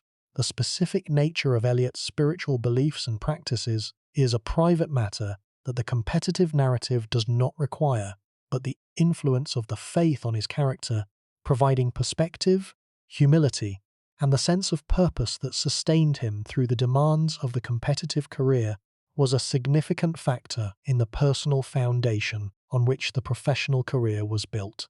The 1985 season, the year of the Winston Million, was the defining competitive narrative of Bill Elliott's career. The season began at Daytona in February, where the aerodynamic advantage of the Elliott Thunderbird was first displayed to the full Cup Series field and to the national audience that the Daytona 500 attracted. Elliott's performance in the Daytona 500 qualifying and in the race itself announced that the small family team from Dawsonville had developed a competitive package that was significantly faster than anything else in the field, a package whose speed advantage was most pronounced on the superspeedways, but whose competitiveness extended to the other track types as well.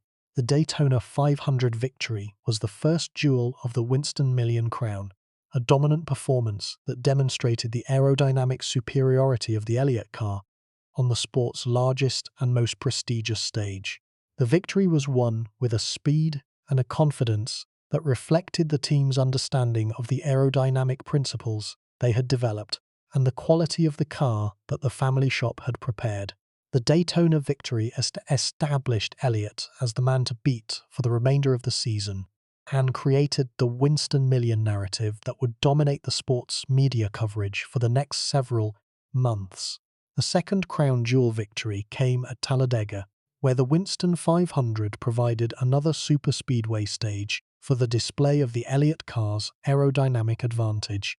The Talladega victory was, if anything, more dominant than the Daytona triumph, with Elliott's car demonstrating a speed superiority that left the rest of the field struggling to match the pace of the number 9 Ford. The victory placed Elliott 2/3 of the way to the Winston Million and created a level of anticipation for the third crown jewel event, the Southern 500 at Darlington, that was unprecedented in the sport's recent history. The Darlington race, the third crown jewel event, and the race that would determine whether Elliott would claim the $1 million prize, was conducted in an atmosphere of anticipation that the sport had rarely experienced. The media coverage was extensive. The national attention was focused. The grandstands at Darlington were packed with fans who had come to witness what they hoped would be a historic achievement. And Bill Elliott, the quiet, shy champion from Dawsonville, was at the center of it all, carrying the weight of the expectation with the same modest, unpretentious demeanor that characterized every other aspect of his public life. The race itself was a dramatic affair that tested every dimension of Elliott's competitive abilities. Darlington, the Lady in Black, was one of the most demanding tracks on the schedule, its asymmetric layout and its abrasive surface requiring the precision, the patience, and the tire management skills that the superspeedways did not demand. The aerodynamic advantage that had produced the Daytona and Talladega victories was less significant at Darlington, where the car's mechanical grip and the driver's ability to manage the specific challenges of the track were more important than the aerodynamic efficiency that the superspeedways rewarded. Elliott won the race. The victory was not as dominant as the superspeedway triumphs. It was harder fought, more closely contested, and more dependent on the driving skill and the competitive intelligence that the challenging Darlington environment demanded. But the victory was decisive, and it produced the Winston Million, the $1 million prize that no driver had ever won, and that confirmed Elliott's status as the most celebrated competitor in the sport. The Winston Million celebration was a moment of national attention that transcended the sport's traditional audience. The $1 million prize, a figure that was enormous by the standards of the era, attracted media coverage that introduced Elliott and the sport to audiences that had not previously paid attention to stock car racing. The celebration was a cultural event, a moment in which the sport's populist narrative, the story of the small-town family team that had beaten the establishment, was told to a national audience that was receptive to its themes of hard work, determination, and the triumph of the underdog. The numbers are striking when the 1985 season is examined in its statistical totality. 11 victories, the Winston Million, the most popular driver award, the first of 16. Qualifying speeds that set records at multiple tracks, a competitive dominance at the superspeedways that was so pronounced that the sport would ultimately change its rules to address it. The statistics describe a season that was, by any measure, one of the most remarkable in the sport's modern history, a season that combined individual achievement with cultural impact in a way that few seasons before or since have matched. The 212-mile-per-hour qualifying run at Talladega in 1987 was the second defining moment of Elliott's career, the speed record that would stand as the fastest qualifying lap in the sport's history for as long as the sport exists. The record was set during a qualifying session for the Winston 500, and the speed, when it was announced, produced a reaction of shock and admiration that reflected the magnitude of the achievement. 212 miles per hour in a stock car on a closed oval track. The number was extraordinary by any standard and was made more extraordinary by the fact that it was produced by a small family team whose resources were a fraction of those available to the factory-backed operations. The record run was the culmination of the aerodynamic development program that the Elliott family had been refining for years. Every modification, every experiment, every incremental improvement that the family had developed was expressed in those few seconds of maximum speed, the moment when the car and the driver and the track and the engineering all came together to produce a performance that exceeded anything that had come before. The qualifying speed was also the catalyst for the rule change that would alter the competitive landscape of superspeedway racing permanently. The restrictor plate mandate that followed, introduced for the 1988 Daytona 500, was the direct response to the speeds that Elliott and the other superspeedway competitors were achieving. Bobby Allison's terrifying incident at Talladega in 1987, when his car went airborne and nearly penetrated the catch fence, was the immediate precipitant of the mandate. But Elliott's record speed was the demonstration that the cars were capable of velocities that exceeded the capacity of the safety infrastructure to contain them, and the demonstration was one of the factors that convinced NASCAR that the speed reduction measures were necessary. The restrictor plate mandate changed Elliott's competitive world in ways that were more significant for him than for any other driver in the field. The plates eliminated the aerodynamic advantage that had been the foundation of his most dominant performances, creating a level playing field at the superspeedways that erased the competitive edge his family's innovations had produced. The elimination was, in a very real sense, a penalty imposed on the team that had been most successful in the area that the plates addressed, a competitive disadvantage that was specifically targeted at the advantage that had made Elliott the fastest driver in the sport. The adaptation to the restrictor plate era was a challenge that tested Elliott's competitive versatility and his willingness to develop new skills. The pack racing dynamics that the restrictor plates created at Daytona and Talladega demanded a different set of competitive skills than the outright speed advantage that Elliott had previously enjoyed.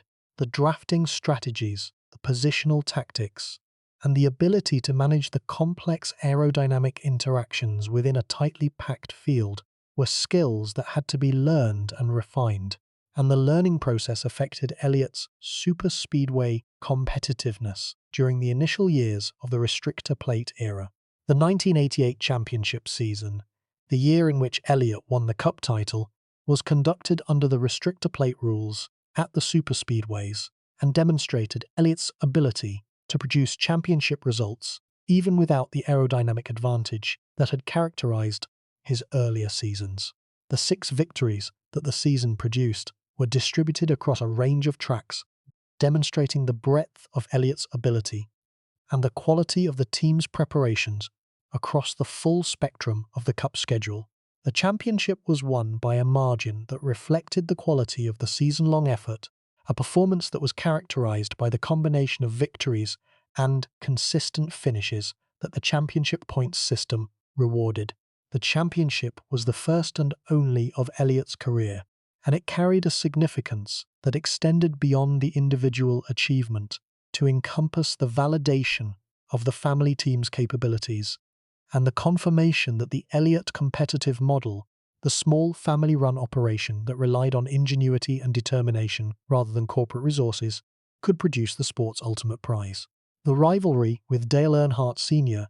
was one of the defining competitive relationships of Elliott's career.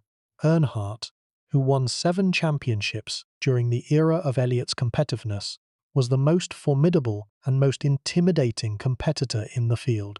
The competitive encounters between Elliott and Earnhardt were conducted with a mutual intensity that reflected the quality of both men's abilities and the high stakes of the championship battles in which they both competed. The rivalry was not characterized by the personal animosity that defined some of the era's other competitive relationships. Elliott and Earnhardt respected each other's abilities, and the competitive encounters between them were, for the most part, conducted within the boundaries of sportsmanship that the racing community expected. The respect was genuine, rooted in the mutual recognition that both men were among the most talented competitors the sport had produced, and that the competition between them was one of the richest competitive narratives of the era. The rivalry with Darrell Waltrip added another dimension to Elliott's competitive world. Waltrip, whose 3 championships and 84 victories placed him among the sport's all-time greats, was a competitor whose personality and competitive approach were fundamentally different from Elliott's. Waltrip was loud, self-promoting, and attention-demanding. Elliott was quiet, modest, and personality-averse. The contrast between the two men created a competitive dynamic that was enriched by the personality differences, and that produced some of the era's most interesting competitive encounters. The Melling racing years, which encompassed the championship season and the surrounding seasons were the competitive peak of Elliott's career. The Melling operation, while larger and more professionally managed than the family team that had preceded it, retained some of the family-oriented character that had defined the earlier operation, with the Elliott family's involvement continuing to shape the team's competitive approach. The Melling years produced the championship and several of the most significant victories of Elliott's career. The Junior Johnson partnership that followed the Melling years placed Elliott in one of the sport's most successful organizations, but did not reproduce the championship results that both men anticipated. The partnership was competitive, producing victories and strong finishes, but the championship that the combination of Elliott's driving talent and Johnson's engineering genius might have produced did not materialize. The partnership was relatively brief, lasting 3 seasons, and its conclusion led to a series of team changes that characterized the later years of Elliott's career. The later career years, spent with various teams including the McDonald's-sponsored operation and eventual part-time stints, were characterized by a gradual decline in competitive results that reflected the aging process and the evolving competitive landscape. The victories became less frequent. The championship contention receded. The competitive results were respectable, but no longer dominant. Yet the most popular driver awards continued to accumulate year after year, testimony to the enduring connection between Elliott and the fans that competitive results alone could not explain. The Chase Elliott emergence as a Cup Series competitor during the final years of Bill's involvement in the sport created a generational narrative that added another dimension to the Elliott family story.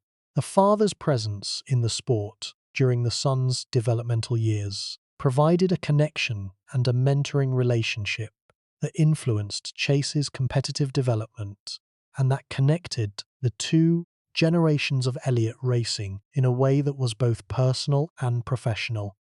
The final competitive appearances that Bill made in the Cup Series were quiet conclusions to a career that had produced some of the most dramatic and most celebrated moments in the sport's history.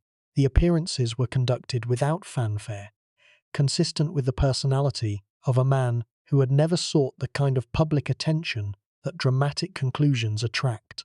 Elliott simply competed when the opportunities presented themselves and stepped away when the competitive fire, while not extinguished, was no longer sufficient to sustain a full-time career. The NASCAR Hall of Fame induction in 2015 was the formal recognition of a career that the racing community had long acknowledged as one of the finest in the sport's history. The induction was a moment of validation that carried particular significance for a man whose career had been defined by the combination of competitive excellence and personal modesty, the speed on the track and the reserve of it, that made him both one of the most accomplished and one of the most beloved figures the sport had ever produced. The Winston 500 victory at Talladega in 1985, the second jewel of the Winston Million crown, was one of the most dominant individual race performances of the era. Elliott's car was significantly faster than the rest of the field, demonstrating the aerodynamic advantage that the family's innovations had produced with a clarity that left no doubt about the team's competitive superiority at the superspeedway venues. The Talladega victory was won with a margin that reflected the speed differential between the Elliott car and the rest of the field. The margin was not a product of luck or of fortunate circumstances. It was the product of a car that was aerodynamically superior to every other machine on the track, and of a driver whose ability to exploit that superiority was as complete as it was impressive. The race-by-race progression of the 1985 season reveals a pattern of superspeedway dominance that was interspersed with competitive performances at the other track types. The superspeedway victories at Daytona and Talladega and the other high-speed venues were the peaks of the season, the races where the aerodynamic advantage was most fully expressed. The performances at the short tracks and the intermediate ovals were competitive but less dominant, reflecting the more limited influence of the aerodynamic factor at venues where mechanical grip and driving skill were more important determinants of the outcome. The pattern illuminated the specific nature of Elliott's competitive advantage, which was rooted in the aerodynamic innovations, and which was therefore most pronounced at the tracks where aerodynamics played the most significant role in determining performance. The pattern also illuminated the opportunity for improvement, the potential for expanded competitiveness that a broader development program encompassing the mechanical grip and the short track specific skills, in addition to the aerodynamic optimization, could produce. The 1986 and 1987 seasons continued the pattern of the 85 campaign, with superspeedway victories demonstrating the persistence of the aerodynamic advantage, and with the overall competitive results reflecting the ongoing development of the team's capabilities across the full range of the Cup's schedule. The record qualifying speed at Talladega in 1987 was the ultimate expression of the aerodynamic development and the demonstration that prompted the restrictor plate response. The 1988 championship campaign was a different kind of season from the superspeedway-dominated campaigns that had preceded it. The restrictor plate rules eliminated the superspeedway dominance and created a competitive environment in which the championship had to be won through a broader set of competitive capabilities. Elliott and the Million team responded to the changed environment with a campaign that demonstrated the breadth of their competitive abilities, producing 6 victories and a consistency that was sufficient to claim the title. The 6 victories of the championship season included wins at a range of tracks that demonstrated the team's competitiveness across the full spectrum of the schedule. The victories included superspeedway wins, where the team's aerodynamic expertise still provided an advantage even under the restrictor plate rules, and intermediate track wins, where the broader competitive package, including the engine performance, the chassis setup, and the driver's skill, were the decisive factors. The championship confirmation was the emotional climax of the competitive career, the moment when the years of development, the investments of time and money and effort, the family's collective commitment to the racing enterprise were all validated by the sport's highest competitive prize. The championship was a family achievement, celebrated by the family as a collective triumph that belonged to every member who had contributed to the operation. The post-championship competitive dynamics were shaped by the restrictor plate rules and by the evolving competitive landscape that the sport's commercial growth was producing. The restrictor plates had eliminated the specific competitive advantage that had been the foundation of Elliott's most dominant performances, and the growing investment levels of the sport's top organizations were creating competitive gaps that the family team's resources could not always bridge. The transition from the Million operation to other teams was a significant competitive change that affected the quality of the equipment available to Elliott and the organizational context in which he competed. The Junior Johnson partnership placed Elliott in one of the sport's most successful organizations, providing access to Johnson's engineering genius and the competitive infrastructure that the Johnson operation maintained. The partnership produced victories, but did not produce the sustained championship contention that the combination of talents might have suggested. The later career teams, including the Bill Elliott racing operation and the stints with other organizations, provided competitive platforms that were varied in their quality and that produced results that reflected the specific capabilities of each team. Elliott's ability to produce competitive results with teams of different sizes and different capabilities demonstrated the persistence of his driving talent and the adaptability that a long career required.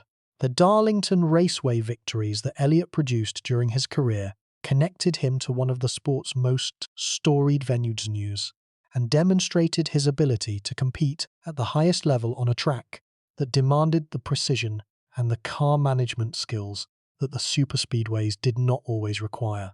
The Darlington victories were among the most complete performances of Elliott's career, earned through the application of driving skills that extended beyond the aerodynamic advantage to encompass the broader competitive abilities that the demanding track required.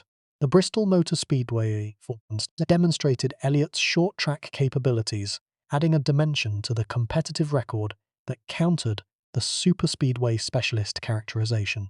Bristol, the demanding half-mile concrete bowl that was one of the most physical and most challenging tracks on the schedule, rewarded a different set of skills than the superspeedways, and Elliott's competitive results there reflected the breadth of his driving abilities. The Charlotte Motor Speedway performances at the sports capital and the host of two of the most prestigious events on the calendar were consistently competitive during the peak years and demonstrated Elliott's ability to produce strong results on the sport's grandest stage. The Coca-Cola 600 and the fall race at Charlotte attracted the strongest fields and the most intense media scrutiny, and Elliott's performances at these events were evidence of his ability to compete at the highest level under the most demanding competitive conditions. The road course results added another dimension to the competitive record, demonstrating Elliott's versatility across the full range of the Cup schedule. The Watkins Glen and Sonoma performances at the two permanent road courses on the Cup schedule tested a different skill set than the oval racing and required an adaptability that not all oval specialists possessed. The pit strategy dimension of the championship campaigns was a critical element of the competitive approach. The decisions about when to pit, how much fuel to take, and the tyre selection were strategic calculations that could determine the outcome of a race. The Elliott team's pit strategy was competitive and was managed with the same practical intelligence that characterized the team's overall approach. The crew chief relationships that Elliott maintained during his career were significant factors in his competitive success. The crew chiefs who worked with Elliott brought technical knowledge and strategic awareness that complemented his driving abilities, and the quality of the driver-crew chief partnerships varied across the different teams and the different phases of the career. The qualifying performances across the full span of Elliott's career demonstrate the persistence of the speed that was his most distinctive competitive characteristic. The qualifying results were consistently strong, placing Elliott near the front of the field at every type of track and providing the starting position advantages that his race day strategy could exploit. The qualifying speed was evidence that the driving talent was genuine and was not merely a function of the aerodynamic advantage that the family's innovations had produced. The tyre management skills that Elliott demonstrated throughout his career were a competitive advantage that was particularly significant at the tracks where tyre degradation was a major factor in the race outcome. Elliott's smooth driving style placed less stress on the tyres than the more aggressive styles of some competitors, providing a durability advantage that became more significant as the race progressed and as the other drivers' tyres degraded. The media relationship that Elliott maintained throughout his career was characterized by the reserve and the shyness that were among the most discussed aspects of his public persona. The media interactions were professional, but were not characterized by the kind of colorful, quotable commentary that journalists valued. Elliott answered questions honestly and thoughtfully, but without the elaboration and the personality that the media required for compelling content. The media relationship reflected the broader pattern of Elliott's public persona, genuine but limited by a natural reserve that the competitive abilities alone could not overcome. The sponsor relationships that supported Elliott's career, including the Coors partnership that was one of the most prominent of the championship era, were commercial arrangements that reflected the value of the competitive results and the fan connection that Elliott's career produced. The sponsors who invested in Elliott's cars received exposure and credibility that was enhanced by the fan affection that the most popular driver awards reflected, creating a commercial value that extended beyond the competitive results. The assessment of Bill Elliott's career by his peers, the drivers who competed against him and who knew his abilities from the closest possible perspective, is consistently respectful and often admiring. The peers acknowledge the speed, the qualifying ability, the superspeedway mastery, and the broader competitive capabilities that the championship demonstrated. The peer assessment is one of the strongest arguments for Elliott's inclusion among the sport's all-time greats because it comes from the people who are most qualified to evaluate competitive talent and who offer their assessments based on direct, first-hand experience. The emotional dimension of the career, the personal significance of the achievements for the man and the family who produced them, is a dimension that the competitive statistics alone cannot capture. The tears that accompanied the championship celebration, the pride that the family shared in the collective achievement, the joy that the Dawsonville community expressed through the victory siren, all of these were expressions of the emotional depth that the competitive career generated and that the quiet exterior sometimes concealed. The retirement from full-time Cup Series competition was a gradual process rather than a dramatic event, consistent with the personality of a man who had always preferred substance over spectacle.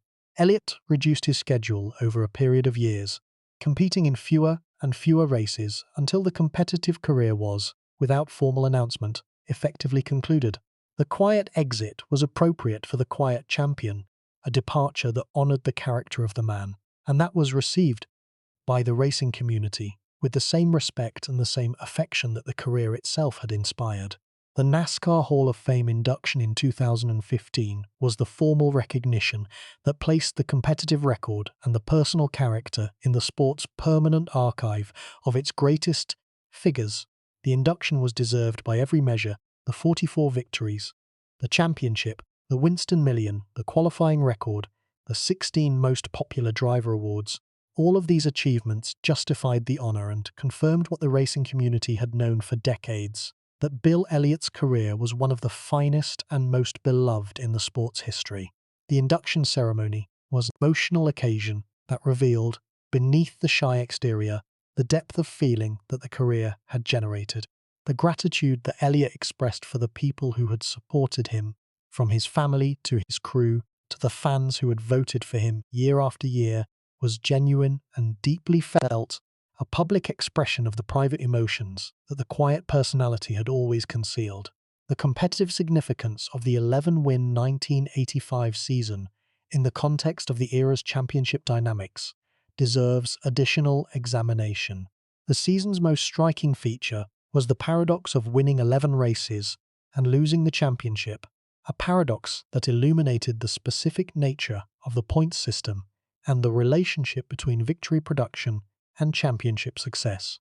The paradox was produced by the concentration of Elliotts' victories at the superspeedway events, where the aerodynamic advantage was most pronounced, and by the relatively less dominant results at the non-superspeedway events, where the advantage was less significant. The championship point system rewarded consistent performance across the full schedule, and the drivers who produced the most consistent results across all track types accumulated more points than the drivers who produced spectacular results at some tracks, but more modest results at others.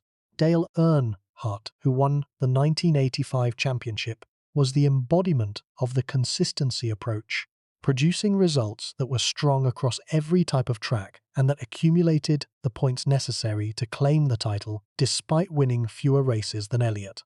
The Earnhardt-Elliott championship dynamic illuminated the fundamental tension between the victory-focused approach and the consistency-focused approach, and demonstrated that the championship system favoured the latter.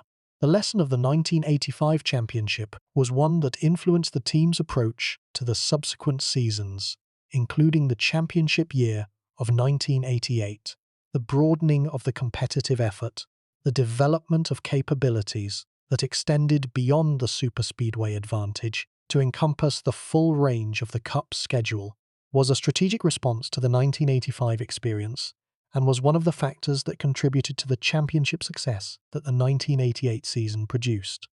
The specific tracks at which Elliott excelled during the championship years provide additional insight into the dimensions of his competitive ability. The Michigan International Speedway performances were consistently strong, reflecting the team's competitiveness on the high-speed intermediate tracks. The Pocono Raceway results demonstrated the ability to compete on the unique, tricky triangle layout that the Pennsylvania track presented. The Dover International Speedway performances added another dimension to the competitive record demonstrating the team's ability to produce results on the concrete surface that was one of the most demanding on the schedule.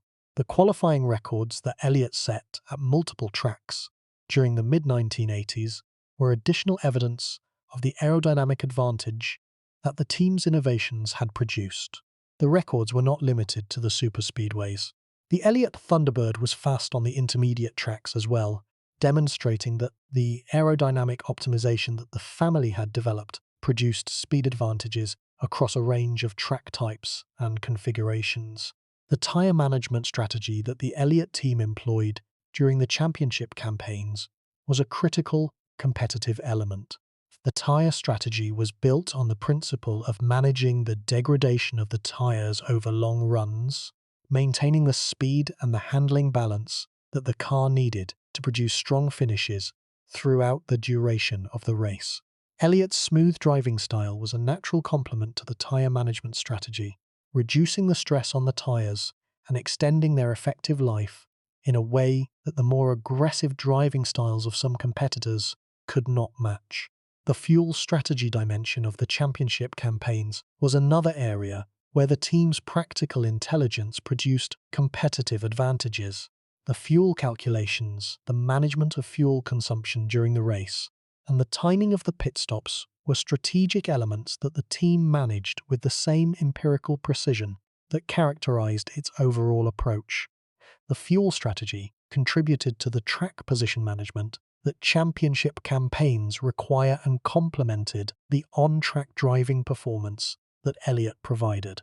The relationship between Elliott and the other Ford-affiliated teams during the championship era was a competitive dynamic that affected the availability of drafting partners at the superspeedways and the competitiveness of the manufacturer's overall program.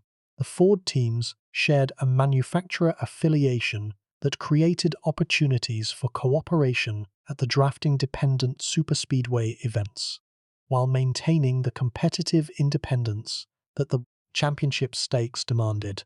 The evolution of Elliott's competitive role within the sport, from championship contender to competitive veteran to elder statesman, was a progression that reflected the natural arc of a long career and the changing competitive dynamics that the later years produced. The progression was handled with the same quiet dignity that characterized every other dimension of the career, a graceful transition that honored the achievements of the earlier years while acknowledging the realities of the later ones. The comparison between Elliott's competitive statistics and those of the other champions of his era provides context for evaluating the significance of his career. Dale Earnhardt's 7 championships and 76 victories established the era's competitive standard.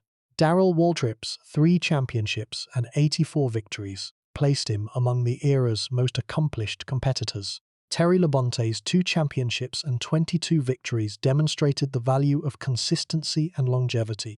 Bobby Allison's championship and 84 victories reflected a career of extraordinary versatility and determination.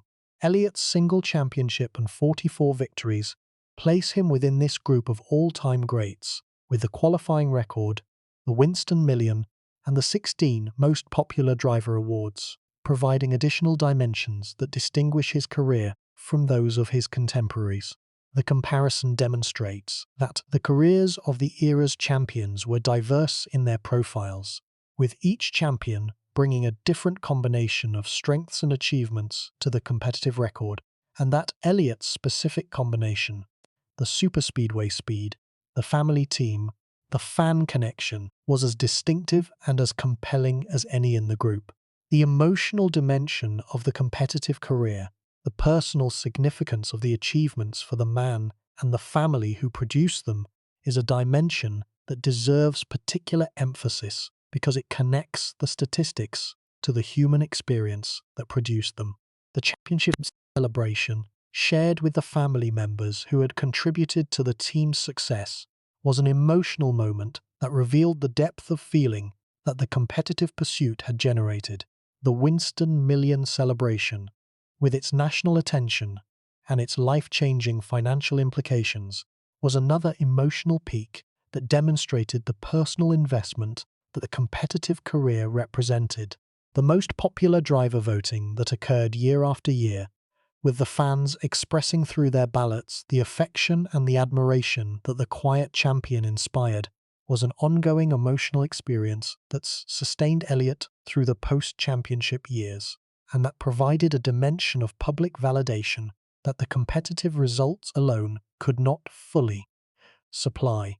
The voting was an annual expression of the relationship between the driver and fans, and a confirmation that the connection was real, and that the values that the connection represented continued to resonate with the audience.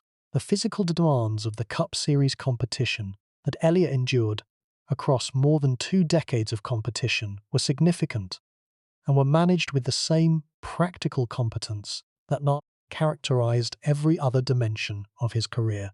The heat, the vibration, the G-forces, and the constant physical effort of managing a heavy, powerful machine around oval tracks for 3 to 4 hours at a time imposed a cumulative physical toll that the shyness and the reserve of the public persona did not always reveal. The mental demands of the competitive career were equally significant. The management of competitive pressure, the processing of disappointment, the maintenance of motivation through the post-championship years, when the results were less dominant, and the management of the public attention that the most popular driver status generated were all psychological challenges that required effective management across the span of a decades-long career. Elliott managed these challenges with the same quiet competence that characterized his driving, processing the psychological demands internally and maintaining the stable, professional exterior that the sport and the public expected. But here is what makes this unforgettable. The championship was won by a man and a family who had built their competitive enterprise from the ground up, who had invested years of their lives and their family resources in the pursuit of a goal that the sport's conventional wisdom said was beyond the reach of a family operation. The conventional wisdom was wrong. The championship proved it, and the proof, delivered in the form of a season-long competitive effort that was as comprehensive as it was conclusive, was the most powerful validation of the Elliott family's approach that any result could have provided. The competitive landscape of the post-championship years was shaped by the ongoing evolution of the Cup Series from the transitional era to the modern era. The teams were becoming larger, the budgets were growing, the engineering capabilities were becoming more sophisticated, the organizational demands of championship-level competition were increasing year by year, creating a competitive environment in which the resources required for sustained success were escalating beyond what smaller operations could provide.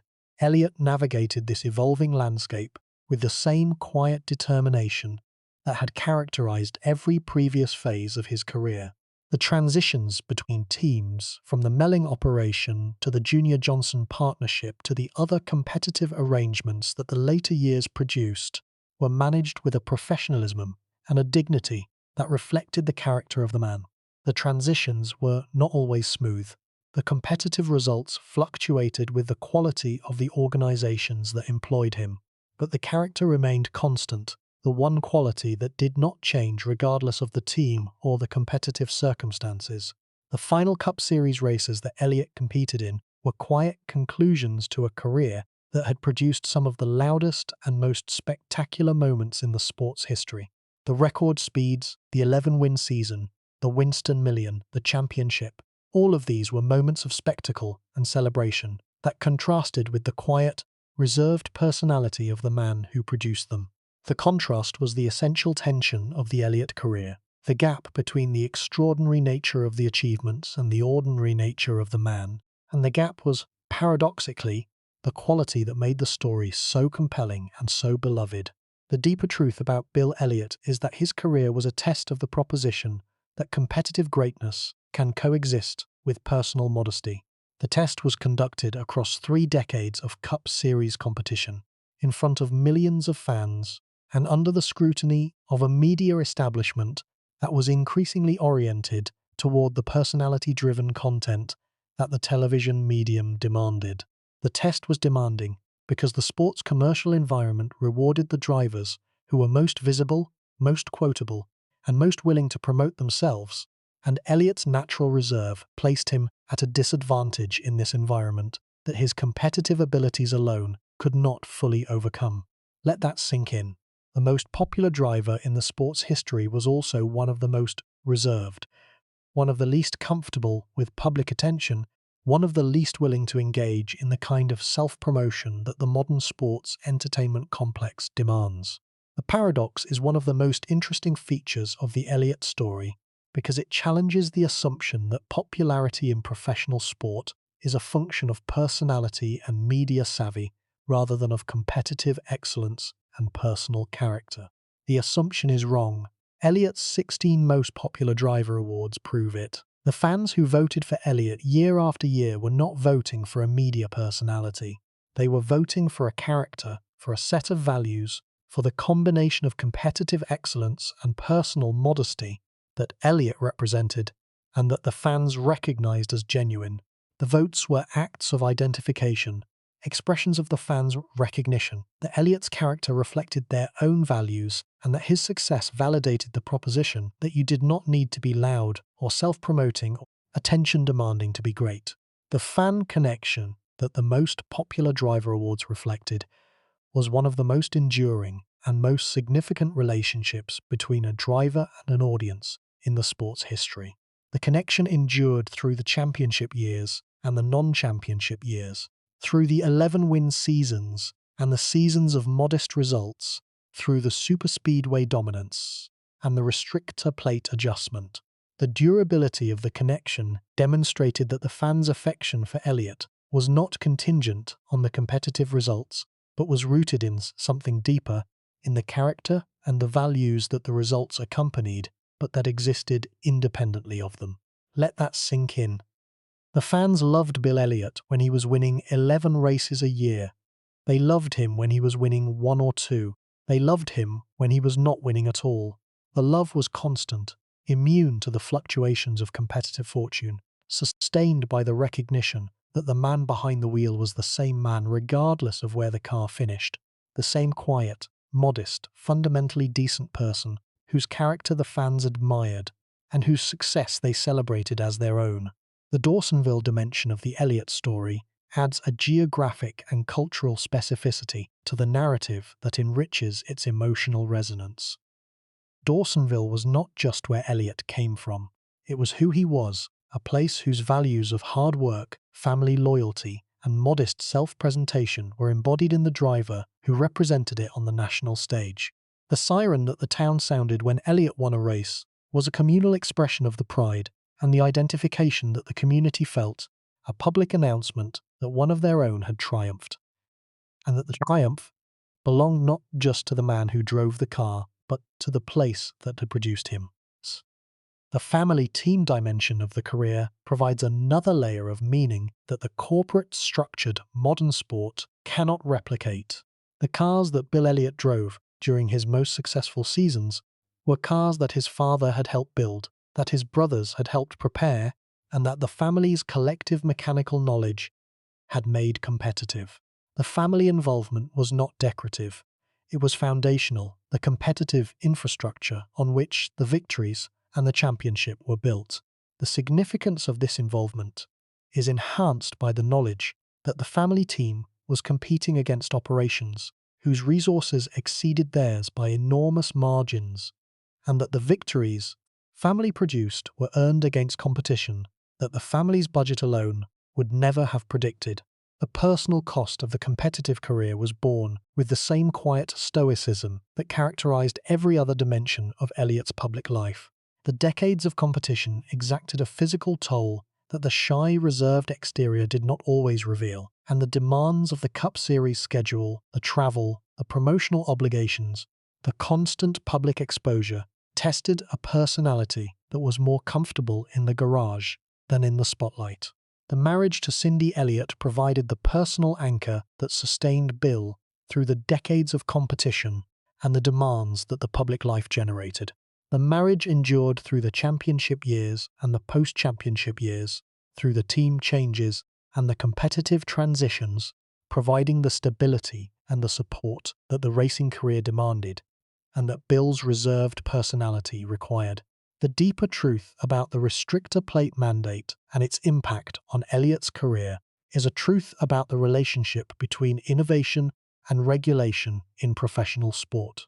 Elliott's family developed a competitive innovation that produced results that exceeded what the sport's regulatory framework was designed to accommodate. The response was to change the framework, to impose a regulation that eliminated the specific advantage that the innovation had produced. The regulation was necessary, driven by genuine safety concerns, but it was also punitive, targeting the specific competitive advantage that the most innovative team in the field had developed and reducing the competitive return on the investment that the innovation represented. The broader implication of the restrictor plate story for the sport and for the culture of innovation more generally is that competitive systems often penalize the most innovative participants, imposing regulations that limit the competitive advantage that innovation produces and that reduce the incentive to innovate in the first place. The implication is not that the regulations are unjustified. The safety concerns that prompted the restrictor plate mandate were genuine, and the speeds that the cars were reaching were genuinely dangerous. But the implication is that the regulatory response to innovation has consequences that extend beyond the specific safety objectives and that affect the competitive dynamics and the innovation incentives of the entire system. Elliott experienced these consequences more directly and more significantly than any other driver in the field because the regulation was specifically targeted at the advantage that his team had developed. The experience did not make him bitter. He adapted. He continued to compete. He won the championship. He maintained his fan connection. He conducted himself with the same quiet professionalism that had always been his hallmark. But the experience shaped his competitive world in ways that were permanent and that affected the trajectory of the remaining decades of his career.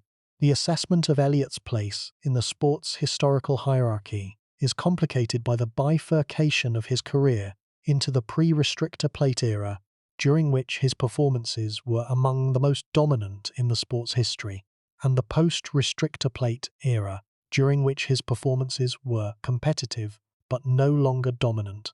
The bifurcation creates an evaluative challenge because the two eras produced different levels of competitive achievement, and because the transition between them was caused by a rule change that was specifically responsive to the competitive advantage that Elliott's team had developed.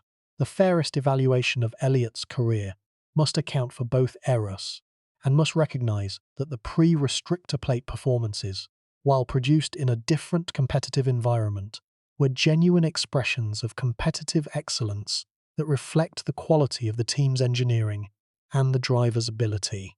The evaluation must also recognize that the post-restrictor plate performances, while less dominant, were produced in a competitive environment that was specifically designed to eliminate the advantage that had produced the earlier dominance. The career, viewed in its totality, is the career of a man who was among the most talented and most innovative competitors the sport has ever seen, and the evaluation of that career must be broad enough to encompass both the extraordinary performances of the earlier era and the solid professional performances of the later one. What does Bill Elliott's legacy mean to the sport of NASCAR? The answer encompasses competitive achievement, technological innovation, fan connection, and the family story that tied all of these elements together into a narrative that was, and remains, one of the most beloved in the sport's history.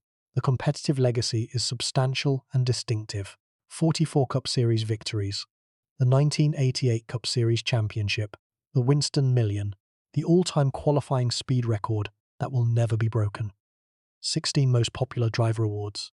The statistics describe a career that was both prolific and unique, combining the superspeedway dominance of the mid-1980s with the broader competitiveness of the championship season and the later years. The technological legacy is equally significant, though less frequently discussed. The aerodynamic innovations that the Elliott family developed for the Ford Thunderbird were the practical demonstrations that accelerated the sport's transition from the engine-focused competitive paradigm to the aerodynamic focus paradigm that governs the modern sport.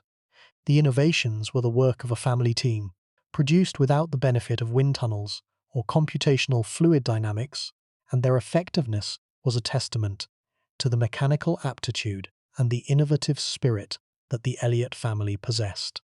The fan connection legacy is the dimension of the career that resonates most broadly and that distinguishes Elliott's legacy from those of the other champions of his era. The 16 most popular driver awards, a record that no other driver has approached, are the statistical evidence of a fan connection that was deeper, more durable, and more emotionally significant than the connections that the sport's other champions have been able to establish.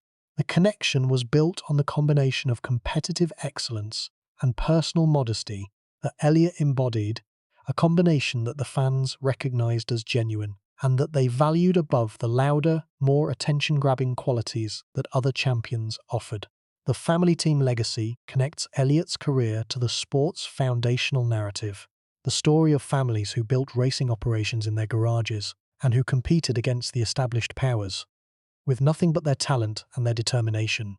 The Elliott family story is one of the last great expressions of this narrative in the Cup Series, the last instance in which a family operation funded and managed by the family members themselves was able to compete at the championship level against the corporate megateams that were beginning to dominate the sport.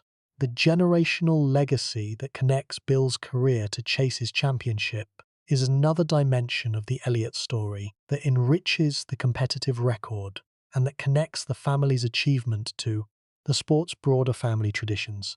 The father-son championship distinction, with Bill winning in 1988 and Chase winning in 2020, is a connection that spans more than 3 decades, and that demonstrates the hereditary dimension of the racing talent and the competitive values that the Elliott family has produced.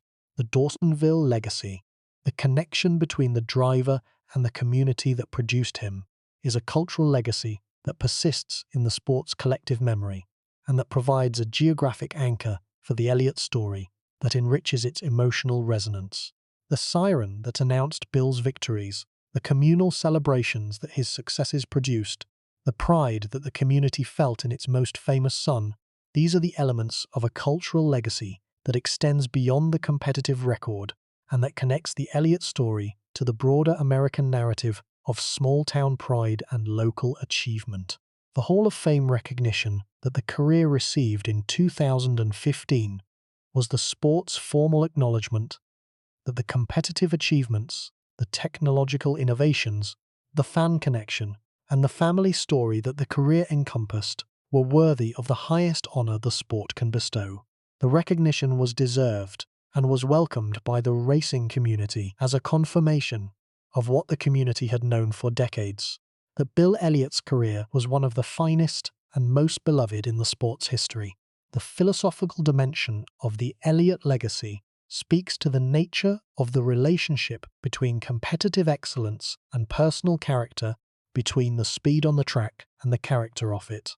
Elliott's career demonstrates that the two are not always aligned, that the most talented drivers are not always the most visible, and that the qualities that produce championships are not always the qualities that produce media attention and commercial success.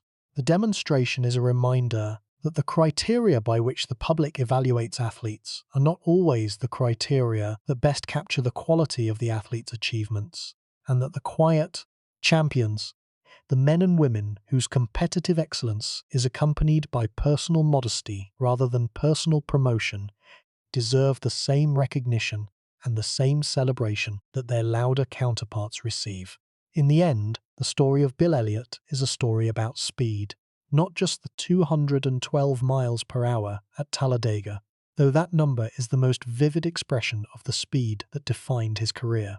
The speed was broader than any single number, encompassing the 11 wins of the Winston Million season, the championship campaign that crowned the competitive achievements, the record qualifying laps at track after track, the superspeedway dominance that was so complete that the sport had to change its rules to contain it.